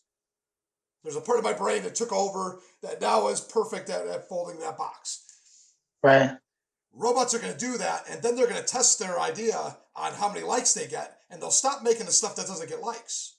So they'll be making not only unlimited content, but unlimited content that does exactly that will get the attention. So if it's cats all day, then they're going to just pump out cats all day. Be fake cats doing wild stuff. And you can make a fake cat do anything. Right. I mean, if AI is making the content and then AI is liking the content. Right. Oh, that's even weirder. So, okay. So I did say this to another person. So if we were to be out of a job and everybody was to get bored, and they were like, okay, everybody stay in your house. It would be safer if the robots did everything. Just stay in your house. There's a car that's coming with your groceries for the week, and it's exactly the same groceries as last week. Don't leave your house. We're going to take care of everything. Everybody goes stir crazy, right? What if we were to plug in, go put our Oculus on, and we worked in the metaverse, fictitiously doing a job that needs to be done in the metaverse? You could, but couldn't AI just do that? Well, no. The You know goal what I would mean? be basically, it would almost be like that movie, The Matrix, where they're just trying to keep your mind stimulated and occupied. You're Ah, doing a just job. enough, You're doing a job not because the job is necessary. right? It's But just because it keeps you because you busy, need to do something. right? Right. I don't know. I have no I idea how know. that's going to play I out, think, man. I think the metaverse is definitely going to become a reality for Have you seen sure. the video games? Do you see how real the graphics for the Mm. shadows? The shadows in the puddle blow my mind. Yeah, it's nuts. I mean, compared to like video games prior, No, it's the original Mario, something like that, like big difference, right? now. Would your brain be able to tell the difference if you had goggles on, or actually they were able to put something like in a contact lens or something? I don't know. I have no idea. Or actually, Elon would love to just go and stick it right in your brain. Actually, the cool part about that chip, like they're talking about, they go in your brain, is how quickly you can learn something. I don't know if I would do it. It does seem kind of You far out there, fly but a I'm thinking about it. helicopter and fly a helicopter in 3 seconds. Learn Right. You everything. could learn another language. Like you could learn another language and you could just go to like Spain and speak Spanish. Like I Jonathan, think that that would be the wildest world on the planet. that would be nuts. That'd be awesome. Like, could you imagine if you were somewhere where you couldn't speak to someone else and then you just downloaded that language real quick and then you were able to speak to them? Wild. Absolutely wild. And actually, But it would get to the point where, okay, so we get lazy as is. I still remember my best friend's phone number from 1989, yeah, but I don't know my daughter's phone number. I don't know anyone's phone number. Yeah. So I don't know. You plug that shit in, and we can learn things, or would we even bother learning them? Would we be so lazy? Because would you act it out if you could learn how to play? I mean, I would. I'd be in a helicopter immediately. But the point is, when you can learn anything and do anything, would you bother doing anything? Mm. Because you can do But anything. let me flip that. Is it laziness or are you using that brain capacity to do something else? For instance, Albert Einstein didn't know his own phone number. He said it was a waste of memory Yeah. because he was focusing on bigger problems and bigger things. So I'm not saying that's the majority of people, but I think that to a point, like you forget things that are unimportant if you're focusing on this one thing. I don't know. I'm looking at the kids nowadays, and I don't know. They're pretty antisocial, and they're pretty damn lazy. Are they? I don't know. I mean, Seems like it. if if you can make videos on TikTok and you can make enough money where you don't have to go get a job Oh, yeah. at a company, right? Like, Well, I recommend everybody chase their passion. Number one. yeah, Oh yeah, don't you dare let it go. How often does a door open, then it closes and it never opens again, and you regret it the rest of your life? I've very yet to true. see I've yet to see someone say, I started a business, I failed. Man, I regret doing that. Most regrets in life, especially later on in life, are damn, I wish I would have went there, or damn, I wish I would have tried that, or man, I wish I would have followed that, or boy, that was really something I wanted to do. I wish I would have done it. And now you're too old to do it, or that door is closed, or whatever it is. So that's one of the big regrets in life is not doing something that's available to you in the moment. Right. No, I completely agree. I think trying is definitely, especially being an entrepreneur. I mean, I fail every single day, right? You're trying things, and that's just part of it. Um, but I am concerned about though is everyone trying to be an influencer or a content creator because I know it's become like a trend now. Like I didn't do this on purpose. Like this is an accident. Um, trying to grow this social media thing. And I'm still in the very beginning stages of it. Like there's tons of people that have millions of followers and are doing this full time. Like my brother, he has like over 2 million followers. He's a bigger channel than I am. Really? So I'm always chasing him. Yeah, I have like 400,000 followers across social media. But yeah, he blew up on TikTok real fast. But because I mean, he was spending hours and hours dedicating himself to doing this. It doesn't just come. Yeah. You So know, when did he start? How sooner did he start than you did? he started probably Well, I mean, he's always made videos. Like even growing up, right? He was always making videos and always kind of in that filming and filming different things. But he started probably a year before me or That's good. something like It that. makes a big difference, man. It makes a big difference because you got to think when COVID hit, everybody was stuck in their house. So if you Mm-hmm. had any traction whatsoever, the probability of you exploding a couple years ago, it almost was like candy to a baby. It was impossible not to do it. Right, Yeah. right. Well, I mean, it still depends on your niche. I tried a couple different channels that didn't work, but part of that was because I didn't enjoy making the content. I just thought it would be good content. You know what I mean? Like people will be like, oh, I think people will like this, so I'm going to make this. And then you realize that you don't care that much about it. And when it's 10 o'clock at night, you're going to watch Netflix instead of watch a video and start making a video. And it ruins everything Right. And because then it doesn't momentum. blow I up. don't know what it is, but momentum in your heart and your mind is more than anything else. Mm, Yeah, it's like you're playing a football game, man, and you're going downfield. You can't stop. right. And I mean, that momentum has completely changed the game of marketing as well. Right. Because I mean, it used to be television and now it's started to go into social media. And now companies are paying influencers, right? To make videos, and that's part of what I do now. Is I make videos for brands. That's awesome. That's really cool, man. That's a great way to. So you can make your living just on that alone. Right? Yeah. Once I build it up, I mean, I'm still in the beginning. I'm trying to transition that, but yeah, that's the goal. That's the goal is to just make content, produce videos for other companies. But now you're starting to work with corporations again, and that can be it can be tricky sometimes, and what you're going to agree on, what you're not going to agree on. Yeah, that's actually that gets complicated quick, especially if you're working with multiple groups of companies. Yeah, if you just one, you can kind of negotiate and say this is where I will go and where I won't. But it gets complicated Right? quick when you have several. Yeah, it does, especially with their agreements and like what they'll put in their agreement, and you got to double check that before signing it.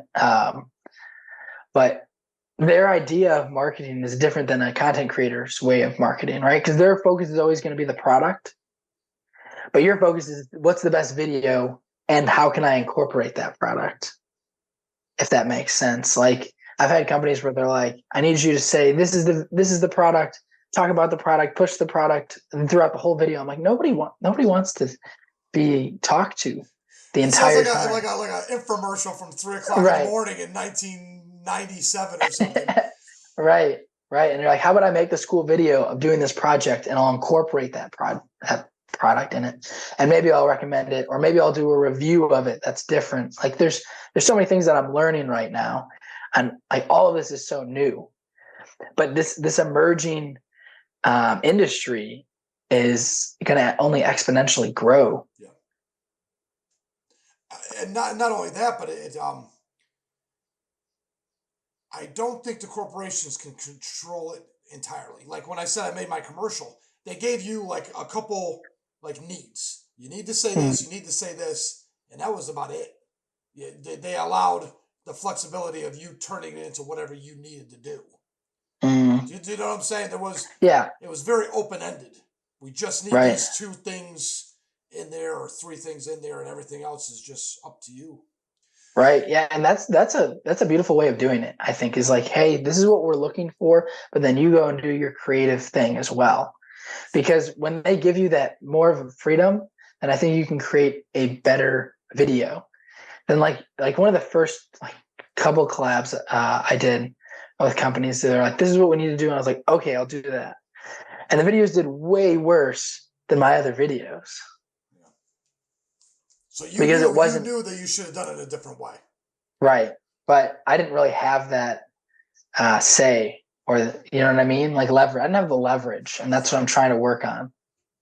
Having that leverage to be like, hey, this is what it is, this is what I'm going to do, you need to give me some freedoms and let me do my thing, otherwise this is working together isn't going to work out.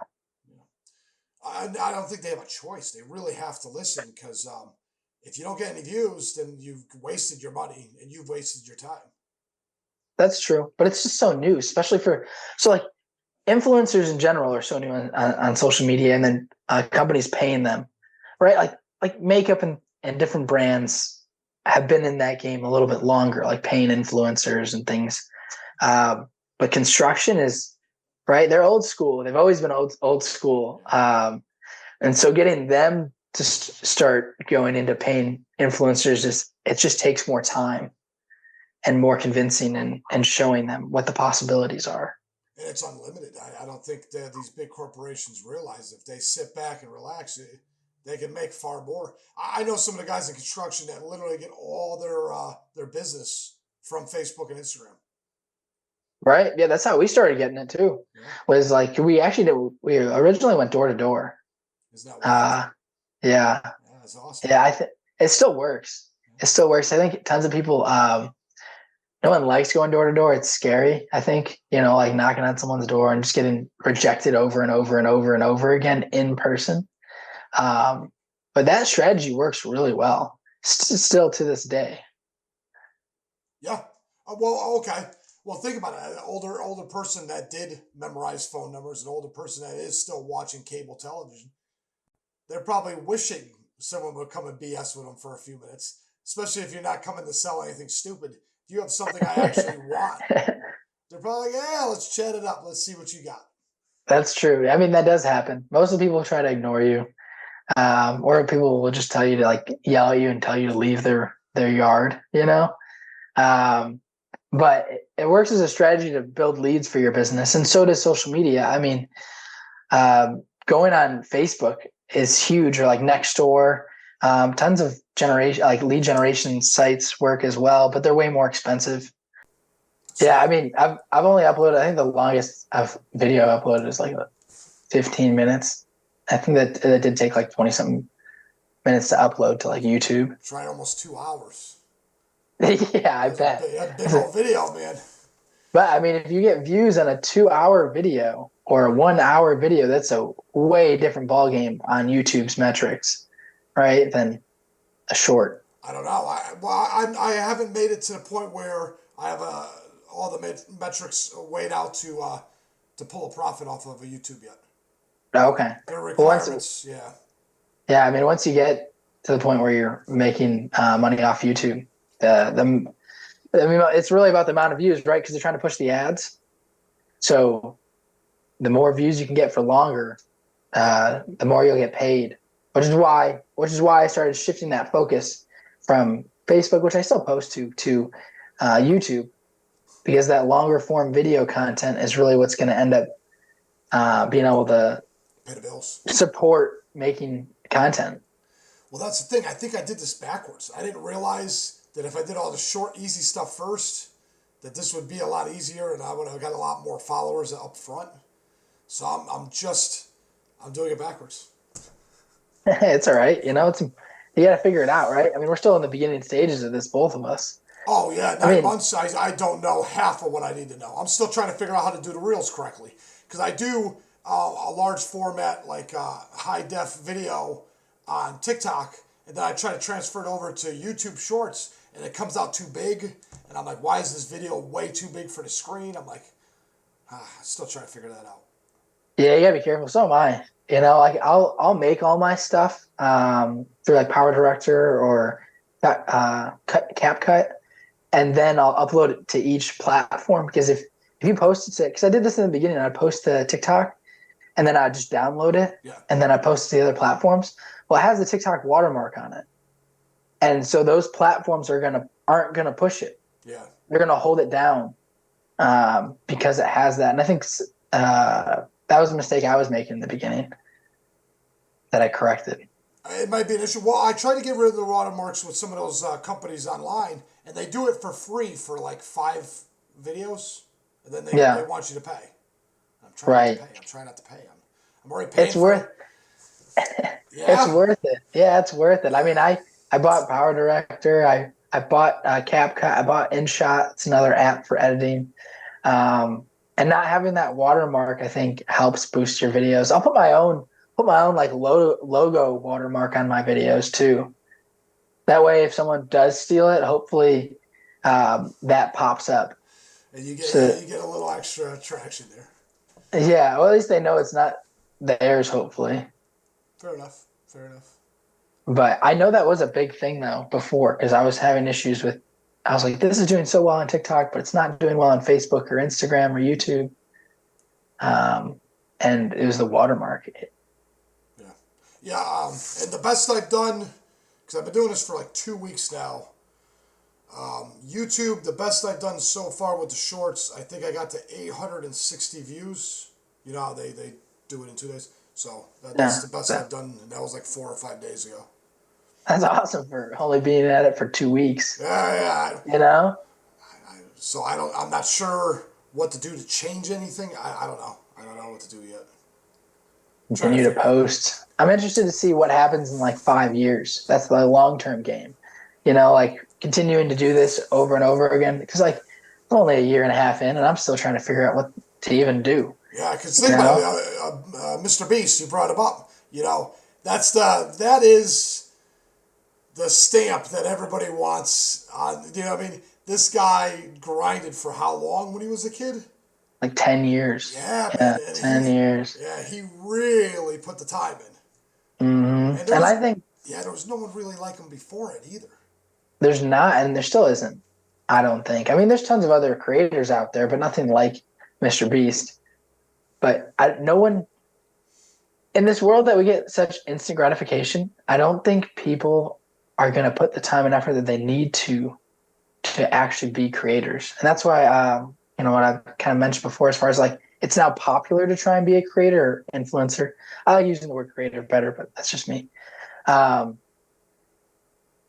People are going to realize that they're not going to be able to make money and they have to do something else while they're doing videos because it should start, in my opinion, it should start off as a side hustle. It should start off as something that you're doing on the side. Well, because I don't know how I grew up, I always had to pay for things, right? So like you got to figure out how to make money and then do the thing that you enjoy. And if you can make enough money doing the thing you enjoy, then you can go full time at it. Yeah, I don't see any other version of reality. Is there? That's still applicable today. Right, right. But I think I don't know. I just don't understand where everyone is. Like if you go out to a restaurant still, and this is post COVID, like there's so many people that aren't working, and I just don't know where they are.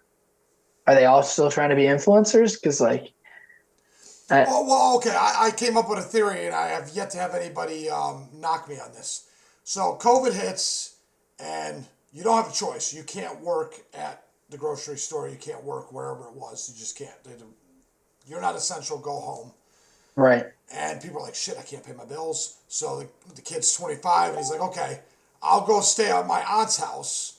My aunt's got a good job, or she already paid off the mortgage. She's got an extra room in the house. I can stay in her spare room, and I don't have to worry about more than a couple $100s a month. A year goes by, he's nice and comfy, he's really good at Call of Duty, and he doesn't have to leave, and his aunt was bored anyway. She kind of likes having him around. So now he doesn't have to get a job. He's in his aunt's house that he would have never have done otherwise, and there's no reason to leave. right, How right. many how many times did that happen?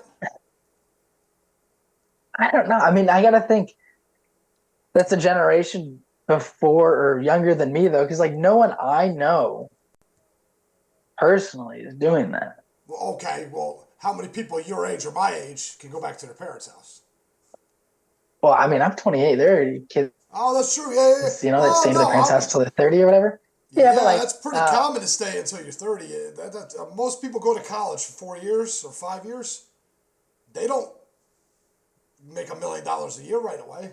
They got a $600 a month car payment, a $600 a month school loan, and they're lucky if they're making 50 grand, 60 grand a year starting off when they get out of college. They're right back at right? their mom's house. They're 26 at their mom's house, and they're not leaving anytime soon. Yeah, I mean, if they're That, comfortable with it, that's fine. that, I wasn't. I wanted to leave the house, so like, you know, like I was gonna figure that out, yeah. figure out how to make money to live on your own. But I mean, if you're comfortable at home, and it's smart, you could save money for a little bit. But I mean, eventually, you gotta go out on your own, right? Well, they said there's a lot of people out there that are putting more time and money into buying designer clothes and designer purses and designer shoes. Mm, And the reason why they're doing that is they're still at their mom's house. So right? it's not They like have money, they're not using that time and that extra money to stay at the parents' house to buy a house. They're not right? saving the money. Right? They're just Credit card debt is at an all time high. If 75% of the population is still living at home, that shouldn't be. Consumer debt should be at zero, and everybody's savings should be off the charts, and that's not true. They're just squandering it and going out to the bar.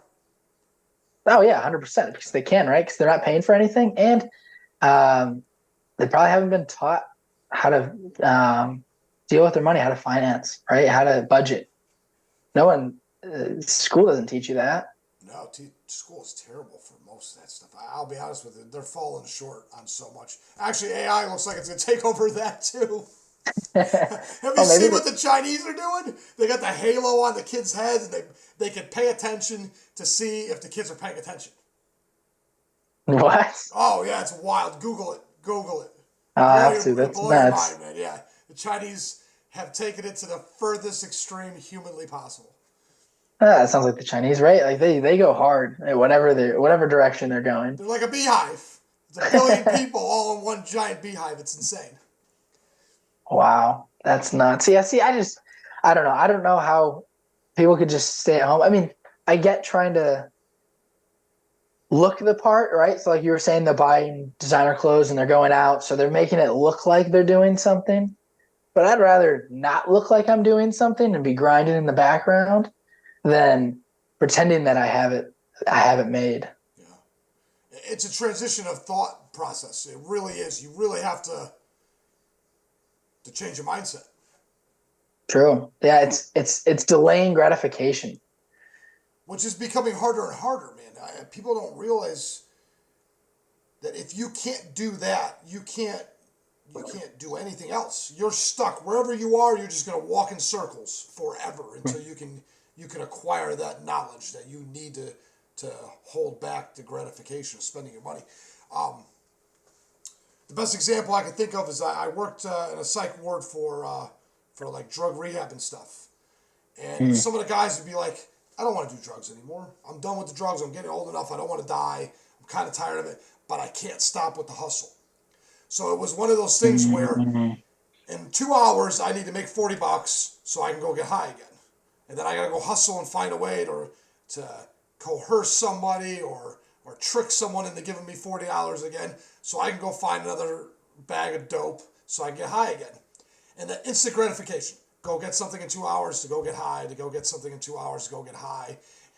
All of a sudden now I don't do that instant gratification thing over and over again. Now I got to go to a job and I got to wait 14 days for a paycheck.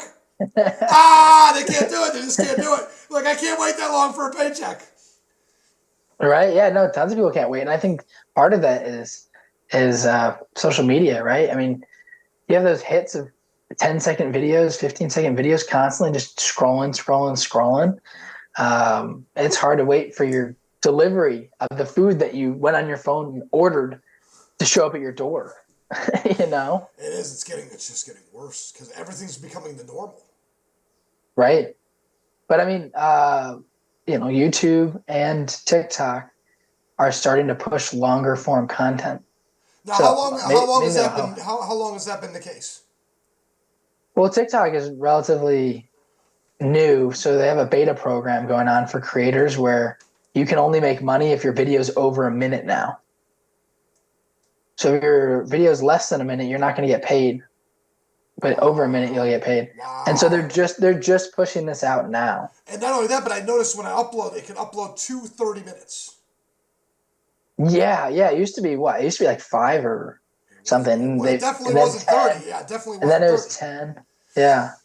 So I was thinking about it, 30 minutes, that's a full episode of Seinfeld plus the commercials.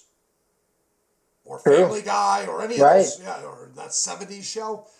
So you could literally just screenshot that 70s show, put it on a TikTok, and that's legitimately available on TikTok now. Right, because of how long it is. That's crazy. Yeah, it's crazy. But I mean, that's where I think you're going to start seeing like the shift, right? As far as like we were saying with Mr. Beast is like, usually you go on cable and you'd watch your TV show and every Thursday it comes out. Well, now it's just on YouTube and it's just on TikTok and it's creators instead of these large corporations making this content. I think it's going to kind of shift the paradigm of how that all works. I don't know. I have no idea. But it's going to be huge. 30 minutes is a long time. It is a long time. Now, But I mean, if a creator creates that content and creates series, it's the same thing as watching Seinfeld or whatever. and everything will be binge watched. Everything will be binge watched. Because again, you're still going to be playing on your phone. If you think that 20-year-old girl in the house or that 35-year-old wife in the kitchen, whatever it be, if you don't think she's going to pick up her phone and play with her phone, you're crazy. They're going to put it on that speaker, like that Lexus speaker, or on the TV above the microwave or whatever it is, and then they're still going to play on their phone. So they don't care if it's a 30-minute video that runs into another 30-minute video that runs into another 30. They don't care. Right. 'Cause I mean, you're watching two screens at once, pretty much, Yeah, right? yeah, So you're yeah. watching your show and you're watching this short or this long video on TikTok as well. So are we looking at just idiocracy soon enough? Well, I mean, think about Back to the Future, right? And Yeah, that Back to the movie. Future 2. Back to the Yeah, Future yeah. 2. You had Yes, like 15 screens on that one yeah, screen. yeah. So I mean, I think it's just that we get bored faster because we're always So do you think consuming. the We're longer always the longer content will work? Again, I think they'll just put it in the background. I think they'll just put it in the background. They'll still play on their phone, and you'll still get the rating you'll get by them watching 10 videos. I think so, and especially for construction, because, like, for instance, for home improvement stuff, like the content that we push up, right? If you want to learn how to build a shed or redo a deck, you can't just watch and kind of watch it and then do your deck. If you want to do it yourself, you want to be a DIYer, right? Because a lot of people that watch my stuff are DIYers or want to be DIYers or construction guys. You need to watch the whole thing through in order to figure out all the steps and all the things that you need in order to actually refinish your deck. Yeah, because you don't cut the runners right because you didn't watch everything. You're going to be halfway done and you're going to realize you messed up. Right. Or if you're Blocks in whatever. between, yeah, there's whatever it be. Yeah, there's all kinds of Yeah. stuff. If you're installing trim, like if you forget the first, but if you don't have the trim, if you need to figure out the nail gun, etc., like you need to know all of those steps. So you got to watch the whole video. I Which normally, I if I'm think, learning something new, I'm watching that video twice, maybe three times, pausing at the complicated part, and then I'm attempting to do it. Then go back to that video at the spot that I know I'm going to struggle with. yeah, very true. And then you're playing it back. You're like, oh, what did they say here? Oh, they mentioned this thing. Can't tell you how Uh, many times I've done that with my car. oh yeah, I watch videos all the time on how to do things. Yeah. Yeah, how to, like, because we're fixing up like our house, right? So I make a lot of videos on that.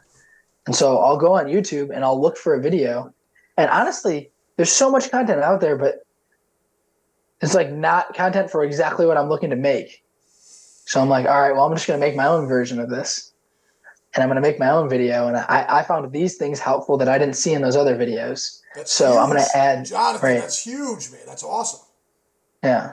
Because you're automatically finding a niche. Because if you didn't find what you were looking for, I guarantee you're not the first person to say that. No, especially as a homeowner, there's tons of things breaking, right? Yeah. There's always work to be done. Always. Never And ends. people are becoming less handy, right? So there's like this huge opportunity with less people being handy. So more people are going to go on YouTube and watch videos, or they're going to try and hire someone. Which in the trades, because of with COVID and everything, and everyone going to college, right? There's demand, and there's way less people even working in the trades. Yeah. Well, then they're working longer too. You see guys 60 years old still out there. Mm-hmm. Yeah. Yeah, very true. They're working longer. People don't know how to fix things, but like every time you call a handyman to come and fix something, right? Like if it's small things, people are going to have to figure out how to fix those themselves. Or At they're some going to pay point. an arm and a leg because if you aren't willing to do the basics, I'll charge whatever I want. Exactly. What are you going to do? Exactly. What are you going to do? Right. You're too lazy to do it, so you're going to pay me. And that's where I think going, like, kids trying to figure out whether they're going to go in college or they're going to, like, there's a huge opportunity to go into the trades over going to college right now, especially with the price of it. And there's tons of guys that would love to teach you how to do what they do. Yeah, exactly. And you're not going to be $100,000 in debt trying to get a job. You're going to be in very little debt, also getting a job that maybe pays $50,000, $60,000 a year. Well, there's no limitation. You're good enough at it. You can go get your license and go do it yourself. Right. Yeah, you can also start your own business. Yeah, whatever. Yeah, that's kind of like content creating, though. Tons of people are like, I just want to start my own thing, but they don't realize that everyone's a marketing company, and then it's just your niche. Like, I'm a marketing company, but I do decks. I'm a marketing company, but I sell like phones. I don't think a lot of people in the trades that try to start their own thing realize how much work goes into marketing and selling in order to get the jobs that they're getting. Yeah, it's no joke. Actually, what me and my father did was we ended up getting together with a couple of contractors that did new construction homes, and we just did vinyl siding. Oh, there you go. So you had a very specific niche. Yeah, so as long as those guys kept pumping out houses, we had jobs forever. That's smart. Yeah, That's because smart think having about that it. If you're a connection. contractor, you don't want to go find a new cider every couple months. You want the same guy to do all 50 Right. houses. So Right. Yeah. now I You pay know. him one check. I go call his one phone number, and I deal with one guy. And if we have to go back to last year's neighborhood, it's that one guy from last year that's this year. And it worked out very well for us for a long time. That's awesome. How long did you guys have the business? My dad did vinyl siding, new construction. I would say 7 years before the economy collapsed, before that big recession. What, 12 years ago? Yeah, in 2007. Yeah, and the Yeah. developers kind of stopped putting in foundations. And my dad's like, "You better go get a part-time job." And we made it through the winter. And then that summer, they did a couple more houses, and they said, "We're not doing any more foundations this year." And then my dad's like, Oh wow. You better go get a full-time job." But that was 12 years ago. Um, but I loved it. I missed it. That was the best. And it was a mistake on our part because we singled down. We were doing remodeling where we do kitchens, decks, patios, porches, roofing. Mm-hmm. We even did a couple of additions. And then we just started getting into that vinyl siding for those contractors. And then our name wasn't out there for a couple of years. So when shit hit Okay. when shit hit the fan and they stopped building. Right. Where does your business go from there? Yeah. Right. Yeah, that's tough. Yeah, so that was I a mean, mistake. But we didn't that's know. How smart. do you know? You don't know. Right. It's smart being in a niche though, because you can get really good at that niche. Right. Yes. Like for us, it was painting exterior homes. It's like all we really did. And then it was just repairing and sanding decks. And then we started getting into composite decking. But it was just decks. Decks is the only thing we were focused on. And I think you can charge a higher price, right? You know more. You can just do that one thing depending on where you live. If you go further rural instead of suburbs, then maybe you have to have a couple things that you do. Yeah. But I think it helps you stand out and it helps your business. But like you, to your point, if you go into a big recession and people aren't building homes, now what? Yeah, it was brutal. But it seems like this recession is way different than the last one. It seems like everybody's getting richer faster. I don't know. It's really weird. Oh, the rich are getting richer, right? The poor are getting poorer. Way faster. Yeah, it seems really weird. Whereas before, it kind of like everybody had like a slump and then it would pick up again. But yeah, when you do specialize in that one thing, you have all the tools for that specific thing. You have extra pieces ready to go for these random things that only you are prepared to deal with because you do this every day. And it got to the point where we hardly would talk. You know, we put like a 12-foot piece of siding over like a bump out. Like there'd be like a little kitchen nook for like a Yeah. small little dining, and it would come out of the back wall. So you got the vinyl siding coming out, and then there's a roof over it, and he would say, okay, 126, 6 inches, 4 inches, and the angle. He didn't even have to say even half of that. I knew the angle. You know what I mean? Because we did it Right. so many times. Yeah, that sometimes I would have like a pre-cut piece of siding ready for that bump out before we even got there from the last job. That's awesome when you're just grinding and flying like that. Well, That's you could do 5 or 6 squares a day on the hard days. right. Yeah, man, and you're getting paid 125. So you get real lucky, $150 a square. That's good. Yeah, life. no, I mean That's good that's life, man.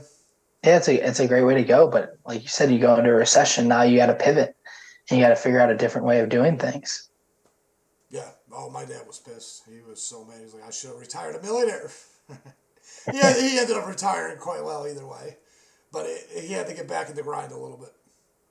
Yeah, that's tough. I mean, I feel like all right. So with COVID, right? So many jobs went remote or weren't happening, but being in the trades, it was essential, right? So like we only got busier because everyone was in their homes, right? And everyone because they were spending more time at their house, they wanted to update it. Yeah, and not only that, but the houses were selling for like crazy. So if you could update or remodel something, you just added 40 grand to your house. So if you plan on flipping it or something, That was a great time to build something and flip it. Right. Yeah. And it was a very interesting time because like the housing market, I felt was starting to die and more people were renting, not buying. But then COVID kind of flipped that. People wanted to get out, wanted to have their own space because everyone was stuck. Wild. I don't know where Um, you're at, but where I'm at right now, rents are more expensive than mortgages still. oh Rents, yeah, same here. yeah, Yeah, it's yeah, in crazy. Chicago here. Yeah. Okay. Where are you at? Out of San Antonio. San Antonio. Okay. Yeah, I mean, I feel like rent's always going to be more, right? Because than the mortgage. No, when I was a kid, I think 20 years ago, it was about the same actually. Now that I think about it, it was about the same. Then it got Okay. cheaper, then it got more expensive, then it went the same again. But now it's way more expensive. It's far cheaper to own a house, or at least it was. Because rent Hmm. right now, see, it's kind of weird to say. When I was renting in my 20s, I was paying $450 a month for a 2 bedroom in Connecticut. Yeah. Yeah, I'd love to pay those prices. It's all relative, though, right? it's all relative. So I'm thinking now. I don't know. It's kind of hard to say, but no, I'm looking at rents in my area. I'm paying $1,000 to own my house a month, and they're looking at like $1,400 to $1,800 for the same house to rent. Okay. Yeah, interesting. Yeah, because like here, I think mortgage wise, it's like 2,200 for us. But if you were going to rent the place, it'd be about 3,000. Well, there you go. Yeah, that's like 40%. Yeah. That's a 40% markup. Right. Yeah. Right. But I mean, if you don't have good credit and you don't have any capital, like you can't buy, right? You're going to have to rent. No, you. Yeah, nowadays you are definitely not getting. You're not getting a $200,000 $300,000 house anymore without some money and some good credit. Right. Yeah. Right. And the market's weird right now. I mean, it's gone up. It's starting to cool off a little bit, But it seems but it like people still pay seems pretty cash. It high. seems like people pay cash all the time. Oh, really? Just straight up cash? Man, that's At crazy. least around here they do. Yeah, I mean, hey, if you're the flipper or whatever and you have the money to do it, right, and update it, because like I don't know, people my age and younger, they don't want to get into a house they have to work on, Fair enough. right? Yeah. Right? They want it to come in, move in ready, everything's set, which actually benefited us because like we bought a house that needed work, and there's less demand. But when we were looking at houses, we bid on one house that had 22 offers. It's insane. That's It absolutely was insane. ridiculous, Yeah. and that was 6, 7 months ago. So how do you compete with that? You can't compete with that. No, no, we put like 20 over and we were like, whatever. There's 10, 15 people higher than us. Yeah. Crazy. Yeah, I don't know how that's going to play out. I wonder what if it has anything to do with all the migrants coming in from the south. They're dissipating throughout the whole country. It's not like they're just all stuck in one town. As far as what goes, what do you think The that's how changing? it's changing the housing market in general. If we're making okay, that was my theory on the baby formula. Last year or 2 years ago, all of a sudden there was this huge demand for baby formula. Do Yeah. you think the factories stopped making X amount of cans a day?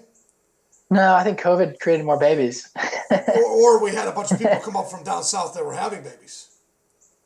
Oh, that's true. So if the That's true. So factory the if the more babies, factory's making 2,000 cans a day, and if the average American has so many kids a year, and then you skew that number off by letting 1 million people in and half of them are pregnant, then all of a right? sudden in 6 months that factory can't keep up with the demand like that.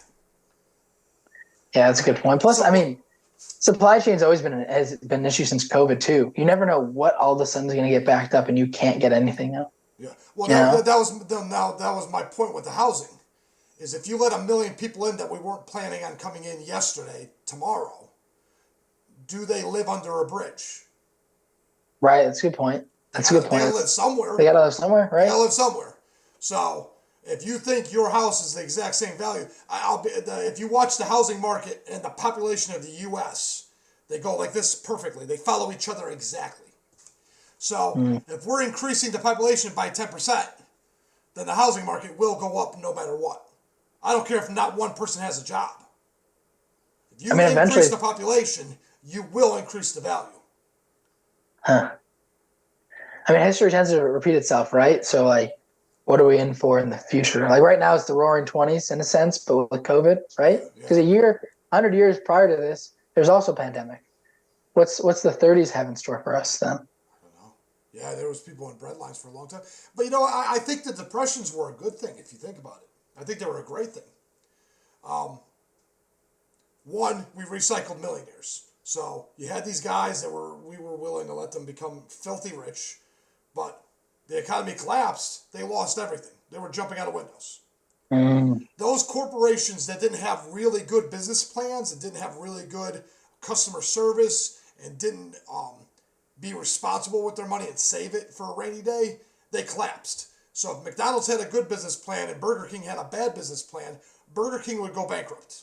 that's true. And yeah, That's true. now if you look at all the old people, they were very, very resilient. And they would be damned if they ever got screwed over again like they did during the Depression. So these guys didn't die in bread lines. They didn't die in soup lines. It was humiliating, but they knew to unbend that nail. They knew to pay cash for a car. They knew to not get caught in too much debt and get yourself choked up. So when shit hits the fan, you'll be able to take care of yourself. And they were extremely resilient. And I think the depressions were really good.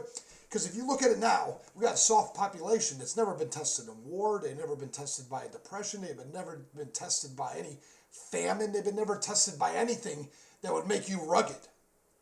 But we had a depression coming every 40 years. So every generation, your dad would tell you, get ready, pay cash for that car, because this shit's coming. We know because it's already happened 6 times or whatever. It's coming again.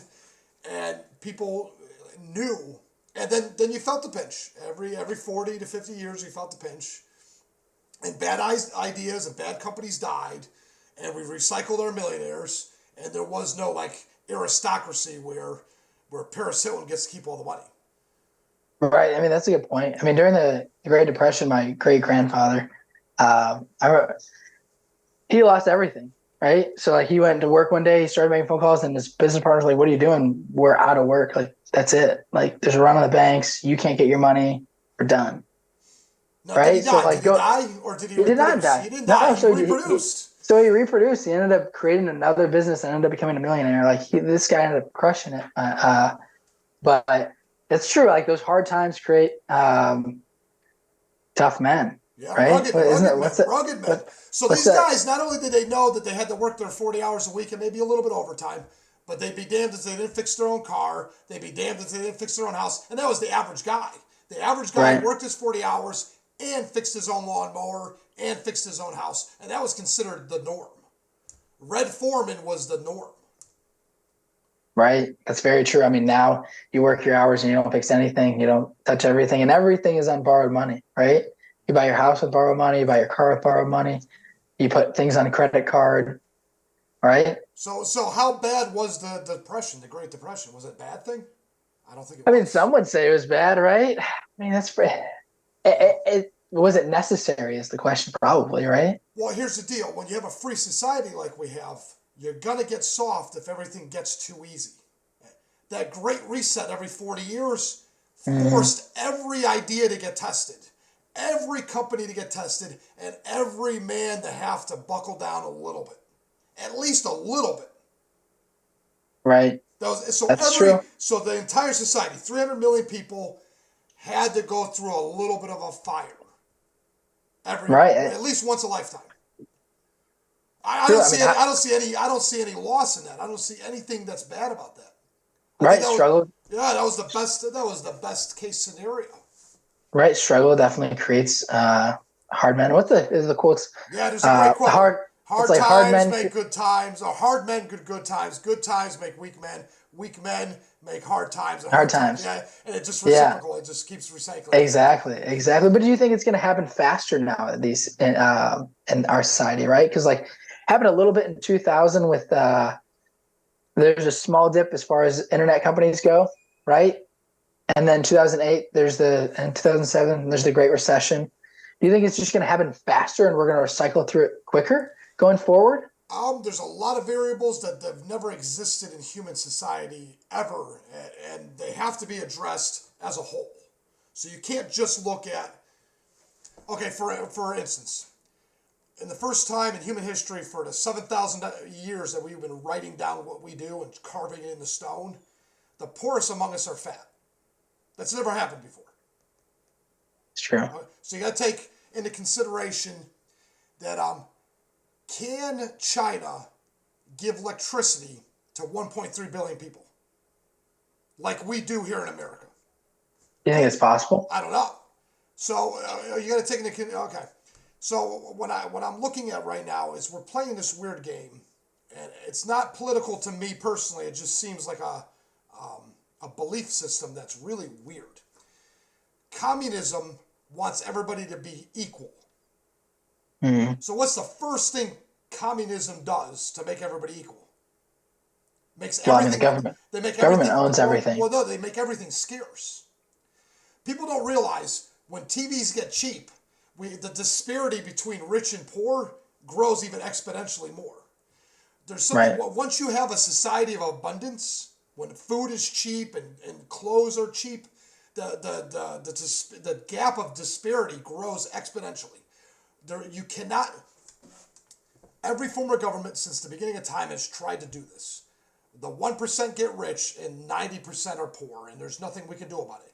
You go back and you dig up Neolithic graves. There'll be a dude with a stick, a dude with a stick, a dude with a stick and a rock and a dog, and then a dude with all the gold, 6 wives, a horse, and a chariot. Right. So that wasn't a capitalist problem. That wasn't a communist problem. That shit's been around for 7, 10, 20. It's been around forever. The more abundance you have, the more disparity there is, and there's no way around it. Now, we've minimized disparity in America. The middle class was the largest it's ever been from the 70s to the 90s or 2000s or whatever, where the average person didn't go hungry. Everybody had a TV. Everybody had a job. Everybody had a car. Everybody had a place. And communism found that the only way to make it equal, like Cuba or Russia or wherever you want to look at, is to make everybody equally have nothing. That was the only way to do it. There was no other way to do it, because the moment everybody had shoes, one guy had all the shoes. Right. But that's not how they sell it, right? They sell that, don't worry, you're going to have just as much as your neighbor now. So I'm looking at it, right? Cars right now, they've been around for 100 years. We pretty much perfected the combustible engine. I'll get back to what I want to say about the combustible engine later. But the batteries. Do you believe in the next 20 years we can make 300 or 400 million cars with lithium batteries? No. Okay. No, I think it's a completely unrealistic goal. Unrealistic. And that's if the whole Earth revolved around America. Right. There's 1.3 billion people in China, and they want cars too. Right. And they want batteries, and they want all that stuff. So if we're all going to compete for batteries, do you really, or is the game to just make cars scarce? Is the goal to make it where you need to go to get an Uber to go to work? Because you're not buying a $300 million car, because those batteries are so scarce that China's fighting for the lithium, America's fighting for the lithium, and only the rich can afford the phones. But I got a great idea. I'll put my car in autopilot, and it'll come and get you for $40. Right. Right. Yeah. Control. Right. So if you have enough money, you can do whatever you want. Well, if you make it scarce, now everybody's a little more equal, and now you have nothing to complain about. And I was wondering, why do people do that? Why would people be willing to give up so much? Because I can blame you. If my life sucks, I can blame you. You're in charge. It's your fault. Right. No. You don't have to take responsibility. No. I sat home all day, played video games, ate Doritos, smoked weed. I'm fat as fuck, and I don't know how to do anything. It's your fault. Right. And I mean, COVID right. And it also split the rich got richer, the poor got poorer. So but I think this country is an experiment, right? Yeah, it's been a 300-year experiment. No one's come up with this idea before. Right. Even just the thought of owning land never existed before this experiment. Oh, interesting. I didn't know that. Okay, so when you came to America, right? When you came to America, only white men that owned land could even vote. Right. And slowly we chipped away at that, and it was African Americans were, and women were dead last on the list. And the land thing went away. But if you lived in Europe or Africa, there was lords that owned the land, that paid taxes to the king, and you were a peasant, and you were given the privilege of working on the land for house and board. Basically, it was like a serfdom kind of scenario. I mean, right. Yeah. So America comes up with this idea where you come out here, you get a piece of land, you work it, you pay taxes to the city, and we'll just let you do whatever you want. Right. That's true. It's a different concept. I mean, before, if you had like a lord or a king or whatever, you may have been given some land, but they still owned it. Yeah. Right. So this was the first time in human history all the poor were flooding into a new world. The rich people Right. Because they weren't had an coming here. opportunity. If you ever look at the population that was coming in, it would be the poorest of the Irish. It would be the poorest of Mm, the Italian. It was the poorest of the Spanish. It was the poorest. right. It was never the rich people coming. No, yeah. It sounds They good. already Some people own that, land. They already own land where they were. right. Right. Yeah. And like criminals, all kinds of people that were in jail. Like, right. They were the ones that came out here, right? That they sent out here to Well, figure here's it the deal, out. right? If you own land, then you got a vested interest in taking care of what's around you. If you True. own your own business, you got to. Don't waste that screw. Don't waste that siding. Go put that back. Go put that Hmm. back. I got to pay for a new one. That's mine. I take personal ownership. It matters to me. And COVID took that away from millions of businesses. Took that It did. took that away. So now the independence of those middle class people were lost, and just it's a wild scenario. So you got to take all. So let's go back to the original thing. We got to take all this into consideration when we look at the way the world goes in a circle. So we're going to go back to the 20s and 30s, but are we in a place where everything's going to play out the same? Okay, so how about this? Hitler was allowed to get away with what he did because everybody kept saying, that's not my job, or I'm just doing my job, or whatever they said. And there were weak people at the bottom. The bottom level was weak. Do you think the American population at the exact same time would have put up with Hitler? Do you think my grandfather would have put up with Hitler? That would have lasted like 5 minutes. My Right. grandfather would have been done with that in 5 minutes. I ain't listening. I ain't doing what you say. I got a gun and my own business. I ain't doing what you say. This is my land. This is my house. Right. I own this. You're going to have to come and take it from me. I ain't doing what you say. And I think you're a liar. I'm going to call you on it. Yeah. That's the beautiful thing about America, right? So I'm telling Hopefully, you right now, the only way Hitler gets away with it isn't from the top down. The bottom has to be corrupt. The average guy at the bottom has to be lazy and deceitful for himself. and desperate, And desperate. right? Desperate men will say, that's not my job, or I don't care, or if they get a chance to take advantage of a moment, they'll take advantage of it. Those guys will allow Hitler to do what he does. Right. I mean, in that time in history, right, Germany was in a terrible place, and he was like, "Hey, I can lead you. This is a great idea. Follow me." Right. And then and you're desperate. You're like, there's a new guy coming up. They thought it was a good idea at the time. You can't lie to me unless you're willing to lie to yourself. But it was utter devastation. It was all based on deceit. Mm. Well, I mean, that's kind of how it started with Germany, right? So, like, school was education. Kids were in private school, and they moved to governed school that was government run, right? And they started educating the youth and indoctrinating them and brainwashing them in a sense, right? So it's slowly pushing people. Maybe you starve them out, and you force them to do something, or you educate them and push them. I think it's a slow progression, and I'm curious as far as like this country and where we're headed, because it is a big experiment. With COVID, we got to see how that people listen to that progression, right? It's like, oh, hey, it's just gonna be 2 weeks. Hey, now we're just gonna do this. So it was slow, and people listen to slow. If it's too dramatic, people will pump the brakes. Well, and it's really weird, okay? So one of the Russian guys that ended up in the Gulag wrote a book. It's called Gulag Archipelago. And he asked the question, how the hell did I get here? He didn't blame Stalin. He didn't blame anybody else. He Yeah. asked himself how he got there. And in his journey of writing this book, he asked the question of, would I be one of these prison guards? Would I be these tyrants? Would I be a monster? And the conclusion that was drawn, that everybody seemed to kind of get their mind blown, was that the vast majority of us wouldn't be the good guy. We would be the bad guy. Oh, really? Almost all of us would end up being the bad guy. You get a Why is little that? bit. Well, okay.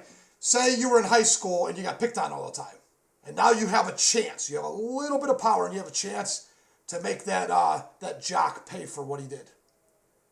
Would you do it? All right, that's a good question. And would you like it? The answer is most of us would not only do it, but we would like it. All of us want to believe this romantic belief that we would be Schindler in Schindler's List and we'd save all the kids. The vast Mm. majority of us wouldn't. Yeah, we'd follow the crowd, or we get a little bit of power and What? it gets to your head. How many Karens out there said put your fucking mask on and self-regulated everybody around them? Didn't even let you Right. question or make your own mind up. You will Right. comply. I'll make you comply. I think part of that in the beginning was everyone was scared, I right? know, but my But point is though, how many Karens out there would take full advantage of a little bit of power? oh, that's true. Yeah, yeah, definitely. Are you kidding me? Yeah, as soon as people have an opportunity to seize power, they're going to take it, right? That's the fault of humanity. Yeah. I don't know. So I want to take all those thoughts together, and you got the fattest population on the planet that's poor, and everybody's got guns. Because I'm in Texas, everybody's got guns. Right. How does the 1930s play out again with social media? How does it play when we're out of food because there's too many people here? Because again, can we have air conditioning for 1 billion people in America? Because if you were to say we want to take all the poor in, the earth has 8 billion people and about 7 billion of them are in abject poverty. Can we take all 7 billion in? Can we take 1 billion in? How many can we take in before everybody can't get air conditioning? Right. You have to go slowly. Well, Right. what's the magic number before I air don't know if conditioning? Well, there's got to be a magic number where all of a sudden, bam, we can't have air conditioning, or at least not all of us. Right. Well, I mean, I think that has to do with the poor, middle class, and rich, though, right? Has to do with how much money you have. Can you afford it? Yeah. As much as it, I don't know if it has anything to do with population as much as it does No, money. population makes a big difference. If you got 3 billion people and they all want to eat cheeseburgers, how many people get cheeseburgers that day? That's how many cows you have. There's a limitation. But I that's true. There's a limited amount of resources, and it takes time for these things to develop, right? So if there's a huge influx all of a sudden, I think we're screwed, right? I agree with that. So, okay, we got growing pains, but things happen where supply chains end or they get disrupted really bad, and then everybody's hoarding toilet paper. What if the population was 5 times as big and that same thing happened again? How long would it take for the grocery stores to get food back? Right? Where do we go? What would you do? What would you do? What would you do if there wasn't no more food there for 5 days? Well, I mean, I have a cousin that has a farm, Okay. so If your them. neighbor knows your brother has a farm, how long does it take before your neighbor gets 5 people and takes it? Right? Yeah. How desperate do people get, and where do they go? Because when my kids are screaming and crying, they're hungry, I'll kill anybody. Right? You want to protect your family. Yeah, there's no way I'm going to listen to them cry until they die. That's not happening. Right. So where does this lead going into the 20s and 30s if history does repeat itself and AI is taking people's jobs, right? And people are trying to be content creators, but that's getting taken over too. There's too many people. You can't go work at the bank, and you can't drive a truck. A CDL license is useless because the trucks drive themselves. Right. Well, I mean, actually, they're also I think they said 30% of the lower middle class are truck drivers. Oh, really? It's like a humongous. That's a huge number. Well, how many trucks are there? And the correlating people that work with it, that empty the truck and fill the warehouse and all that. Because the day the trucks are on, do you really think I'm going to pay a bunch of people to box it when a robot can do that? Right. Well, I mean, that truck driving, I mean, it makes sense why there's so many of them because we order so much stuff online. Yeah. I mean, all those jobs are gone, man. All those jobs are gone. Gone. Right. And are you going to retrain them to work at a bank? Where are you going to retrain them to work? You can train them to do something, right? I mean, think about people. I mean, people used to buy paper every day, right? The newspaper. Yeah. Right? And their paper boys would go and do their routes. Yeah, that's gone. That's gone. Right? Like there's always people always have to adapt. There's going to be something. Something. I don't know. I have no idea. But what is it going to be? There's no way if you can predict ahead of time what it's going to be, you'll be a millionaire tomorrow. I don't think anyone can really predict the future, right? You just got to figure out what's working and do it better. Well, hold on. Okay. Well, you seem to believe that things go in a cycle. Well, right. So some things are predictable. Yes, they're predictable, but you don't know what is going to happen within that cycle, right? There's a chance that we're going to go into a recession, but what is that going to mean? Yes, every time it's a little bit different. Every time Right, it's a little bit different. Like this last time, construction didn't slow down at all. Last time it went to a complete stop. right, right. Instead, it became a bigger demand, Yeah, which is and people started bizarre. buying. Yeah, that's the first time I think it's ever happened that way. It's weird, and it's happening so much faster. So again, I don't know if we can really predict that circle. I'm not saying it's coming again. I'm See, sure it's coming. But if we have an right, influx of people, jobs are changing, food's changing, electricity's changing, the cars are changing, the way we communicate with each other, the way we communicate with the government. When's the last time you wrote up your tax return and mailed it? uh, never. Yeah. So I'm just saying, even the way we Right, interact with the government's changing. right. It's all digital. Yeah. It is all digital. I don't know. Oh, I have yeah. no idea how the next 5 years plays out. But I've noticed TVs escalated. And then the cell phones escalated. And as they escalated, they got faster. As they got faster, it escalated. And there was all kinds of unforeseen things like Instagram and Tinder and all these things that didn't exist before the phone. So they were like unforeseen little spin-off ramifications of the new technology. But Right. as This is it gets faster and it gets more efficient and it gets more efficient, it gets faster. So what happens when those robots and those cars go online? There's going to be all these little nuances we don't realize, and it's going to go faster. right. What's the next big thing, right? But I mean, one positive I think of all this spin of all the technology is that it's easier to be your own business owner now, Yes. Yeah. right? There's a better opportunity to work for yourself, But you got to get out there and you got to do it. It's not going to fall in right? your lap. It's actually harder now than ever if you don't stick through it. Before, if you want to be a contractor, you just had to do it. As long as you were willing to do the work, someone would need somebody to do siding, windows, painting, whatever it was. As long as you did a good job, you get a good name, and you'd be able to retire doing that. Now you got to get out there and hustle. There's 1,000 people trying to create content. There's 1,000 people trying to do this. Can you do it slightly better and more consistent? Yeah, I mean, I think it goes back to people before with contracting. They still had to hustle, right? It's just a different form. And it's so new. I think some people think they missed the boat. Like, oh, it's been too long on TikTok or Facebook or YouTube or whatever. I mean, there's always new things coming out, right?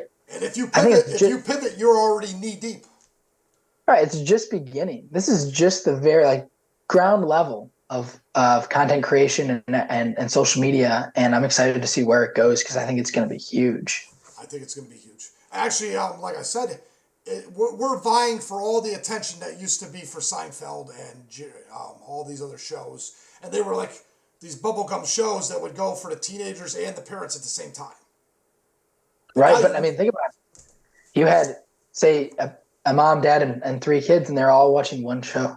Yeah. Well, now those kids and those parents, now you're looking at they're all watching 5 shows and the TV's on, Yeah. right? So there's we're vying for this more with the same attention, but there's more people able to access it.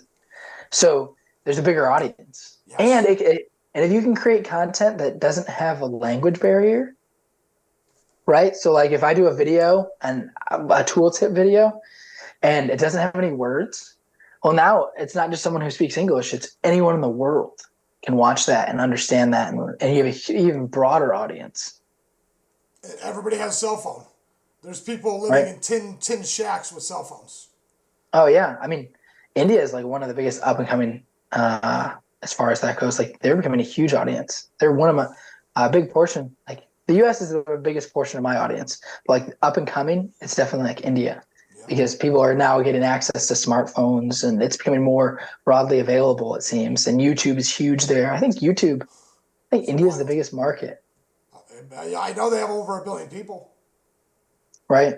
Yeah. I think they rival China right now, population Right. wise.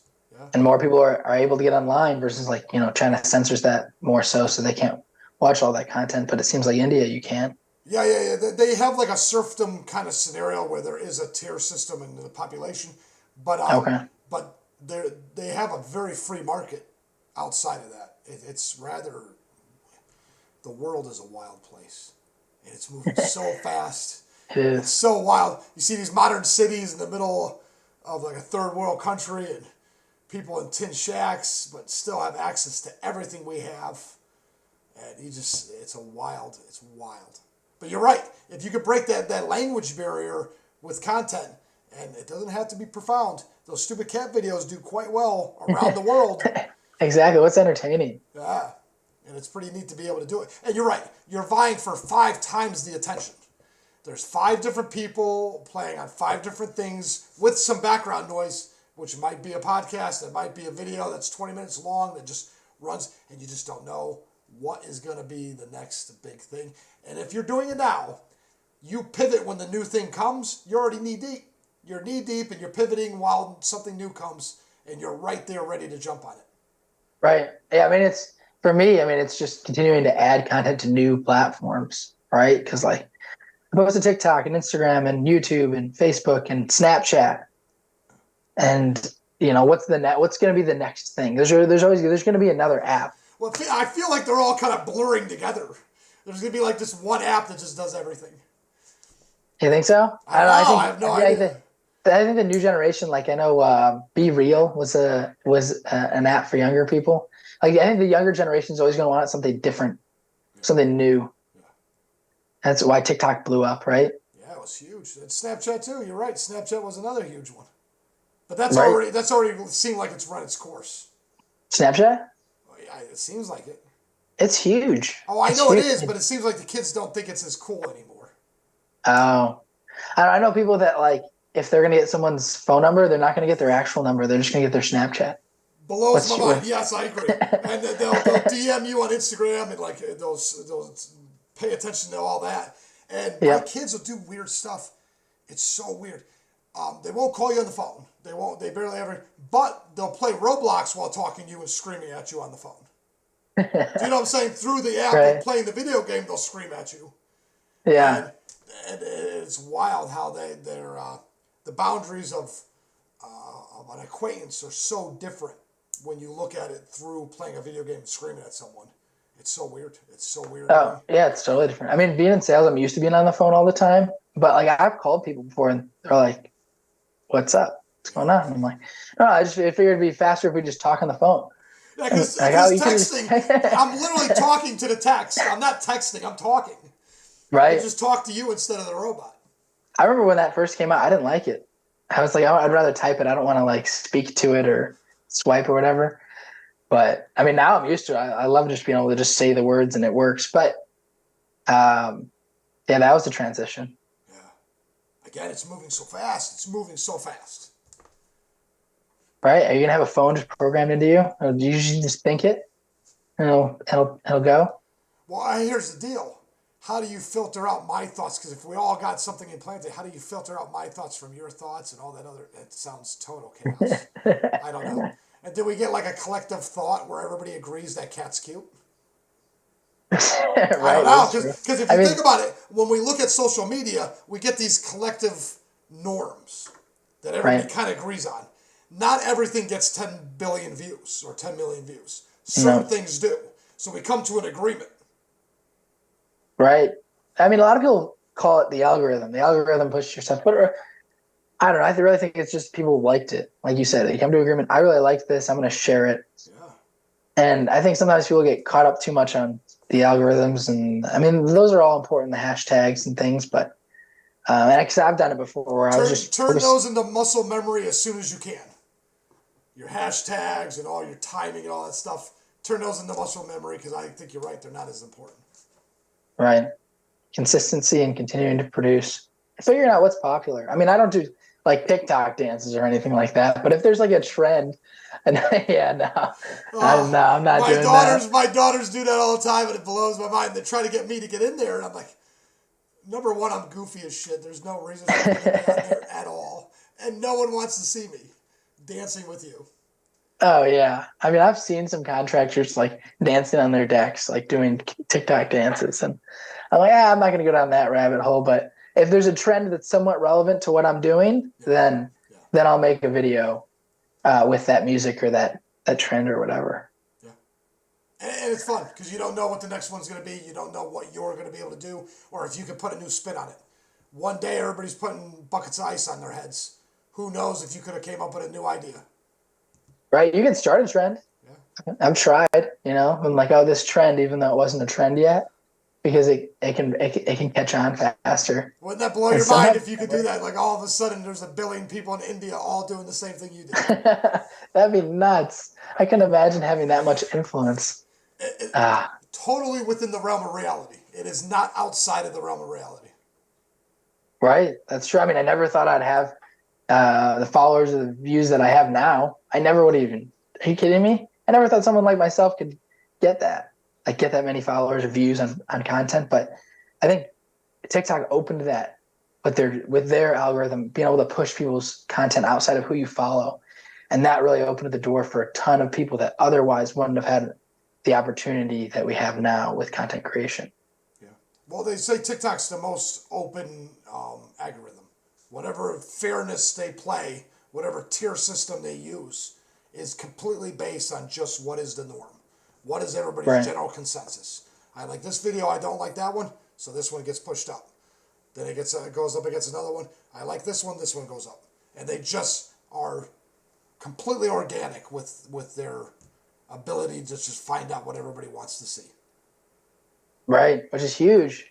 But sometimes it's easy to get caught up in, oh, are people going to want to share this video? And they're like, you want to make videos that are shareable. Like, hey, this is super helpful. So I know people are going to share it. But sometimes I'll make a video that I don't think is going to be that good just because I enjoy it. And sometimes those videos do really well. Isn't that wild? You can put a heart and soul into something and it completely flop with the belief that it's going to do great. And then one of them that you're just, yeah, just throw it. And that's the one. That's the one. Yep. The mundane, day to day. Yeah. You spend hours making, editing, and this thing. You're like, all right, this is going to blow up, and it gets no views. And then, like you said, like you just throw something together real quick, post it, and all of a sudden, are you serious?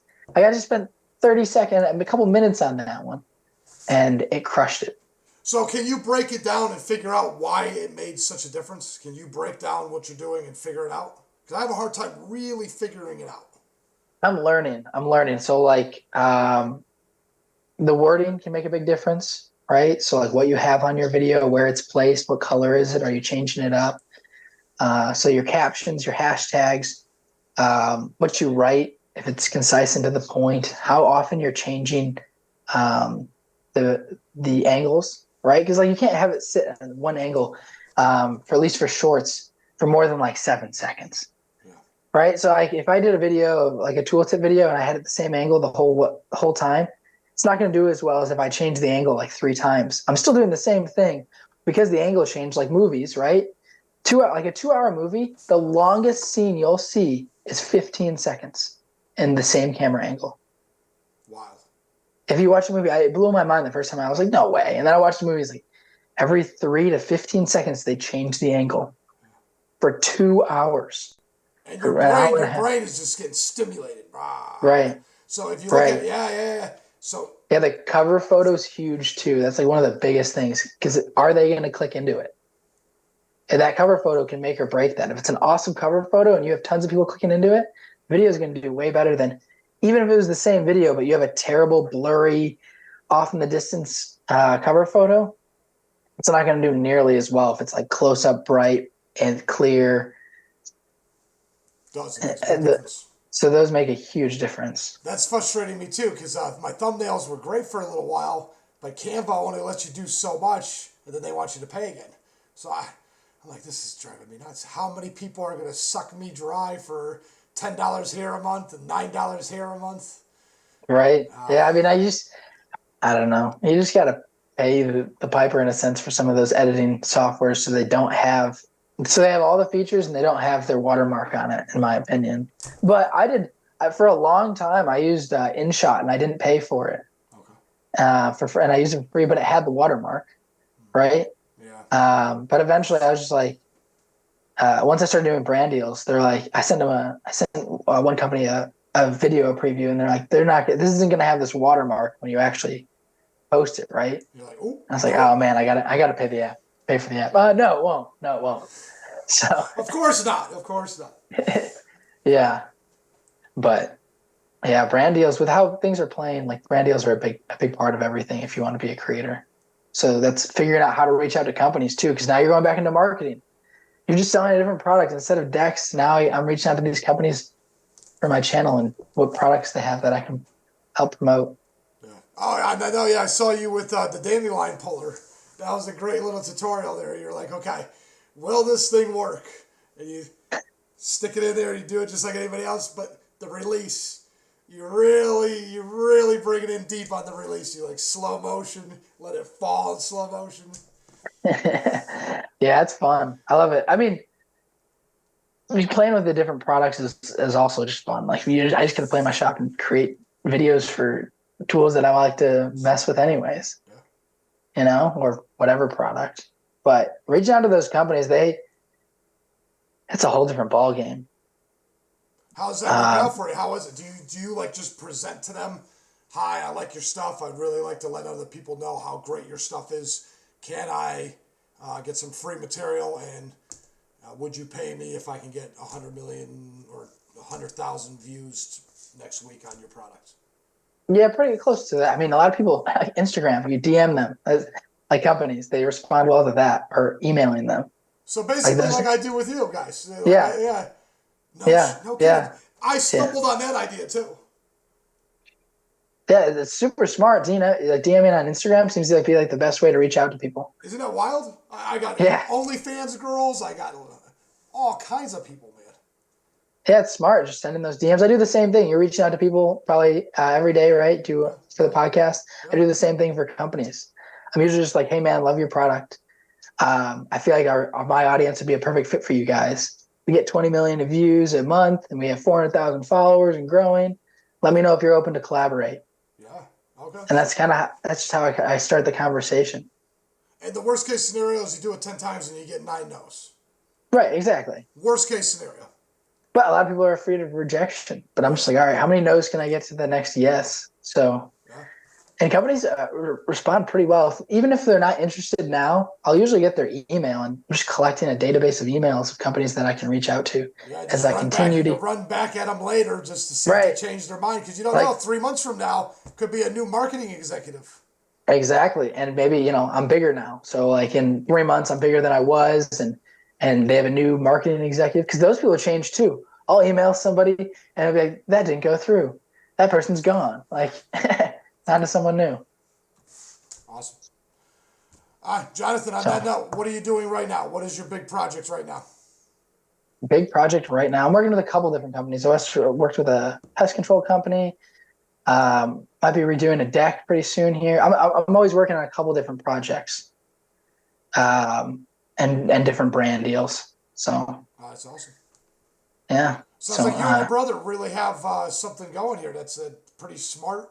You guys are savvy. You got, yes, yeah, I like it. it's a niche within a niche. As far as being a content creator goes, like construction is super new in it. Yeah. But if I could give a shout out, so my brother's construction tips, and mine's Revive Home on all social medias. Yeah. Jonathan, I appreciate it, man. Yeah, thank you so much for having me on. Yeah. Appreciate you taking the time. It's amazing how fast the time goes, right? It was honestly, this is the first podcast I've done. So like, when you reached out, it was like an hour. Oh man, that's like how long your videos are. I was like, oh man, I don't know what we're gonna do for an hour, but it's Oh, been like 2 hours. yeah, I could easily talk for 2 or 3 hours. It's not hard. That's one of the reasons why I wanted to do this.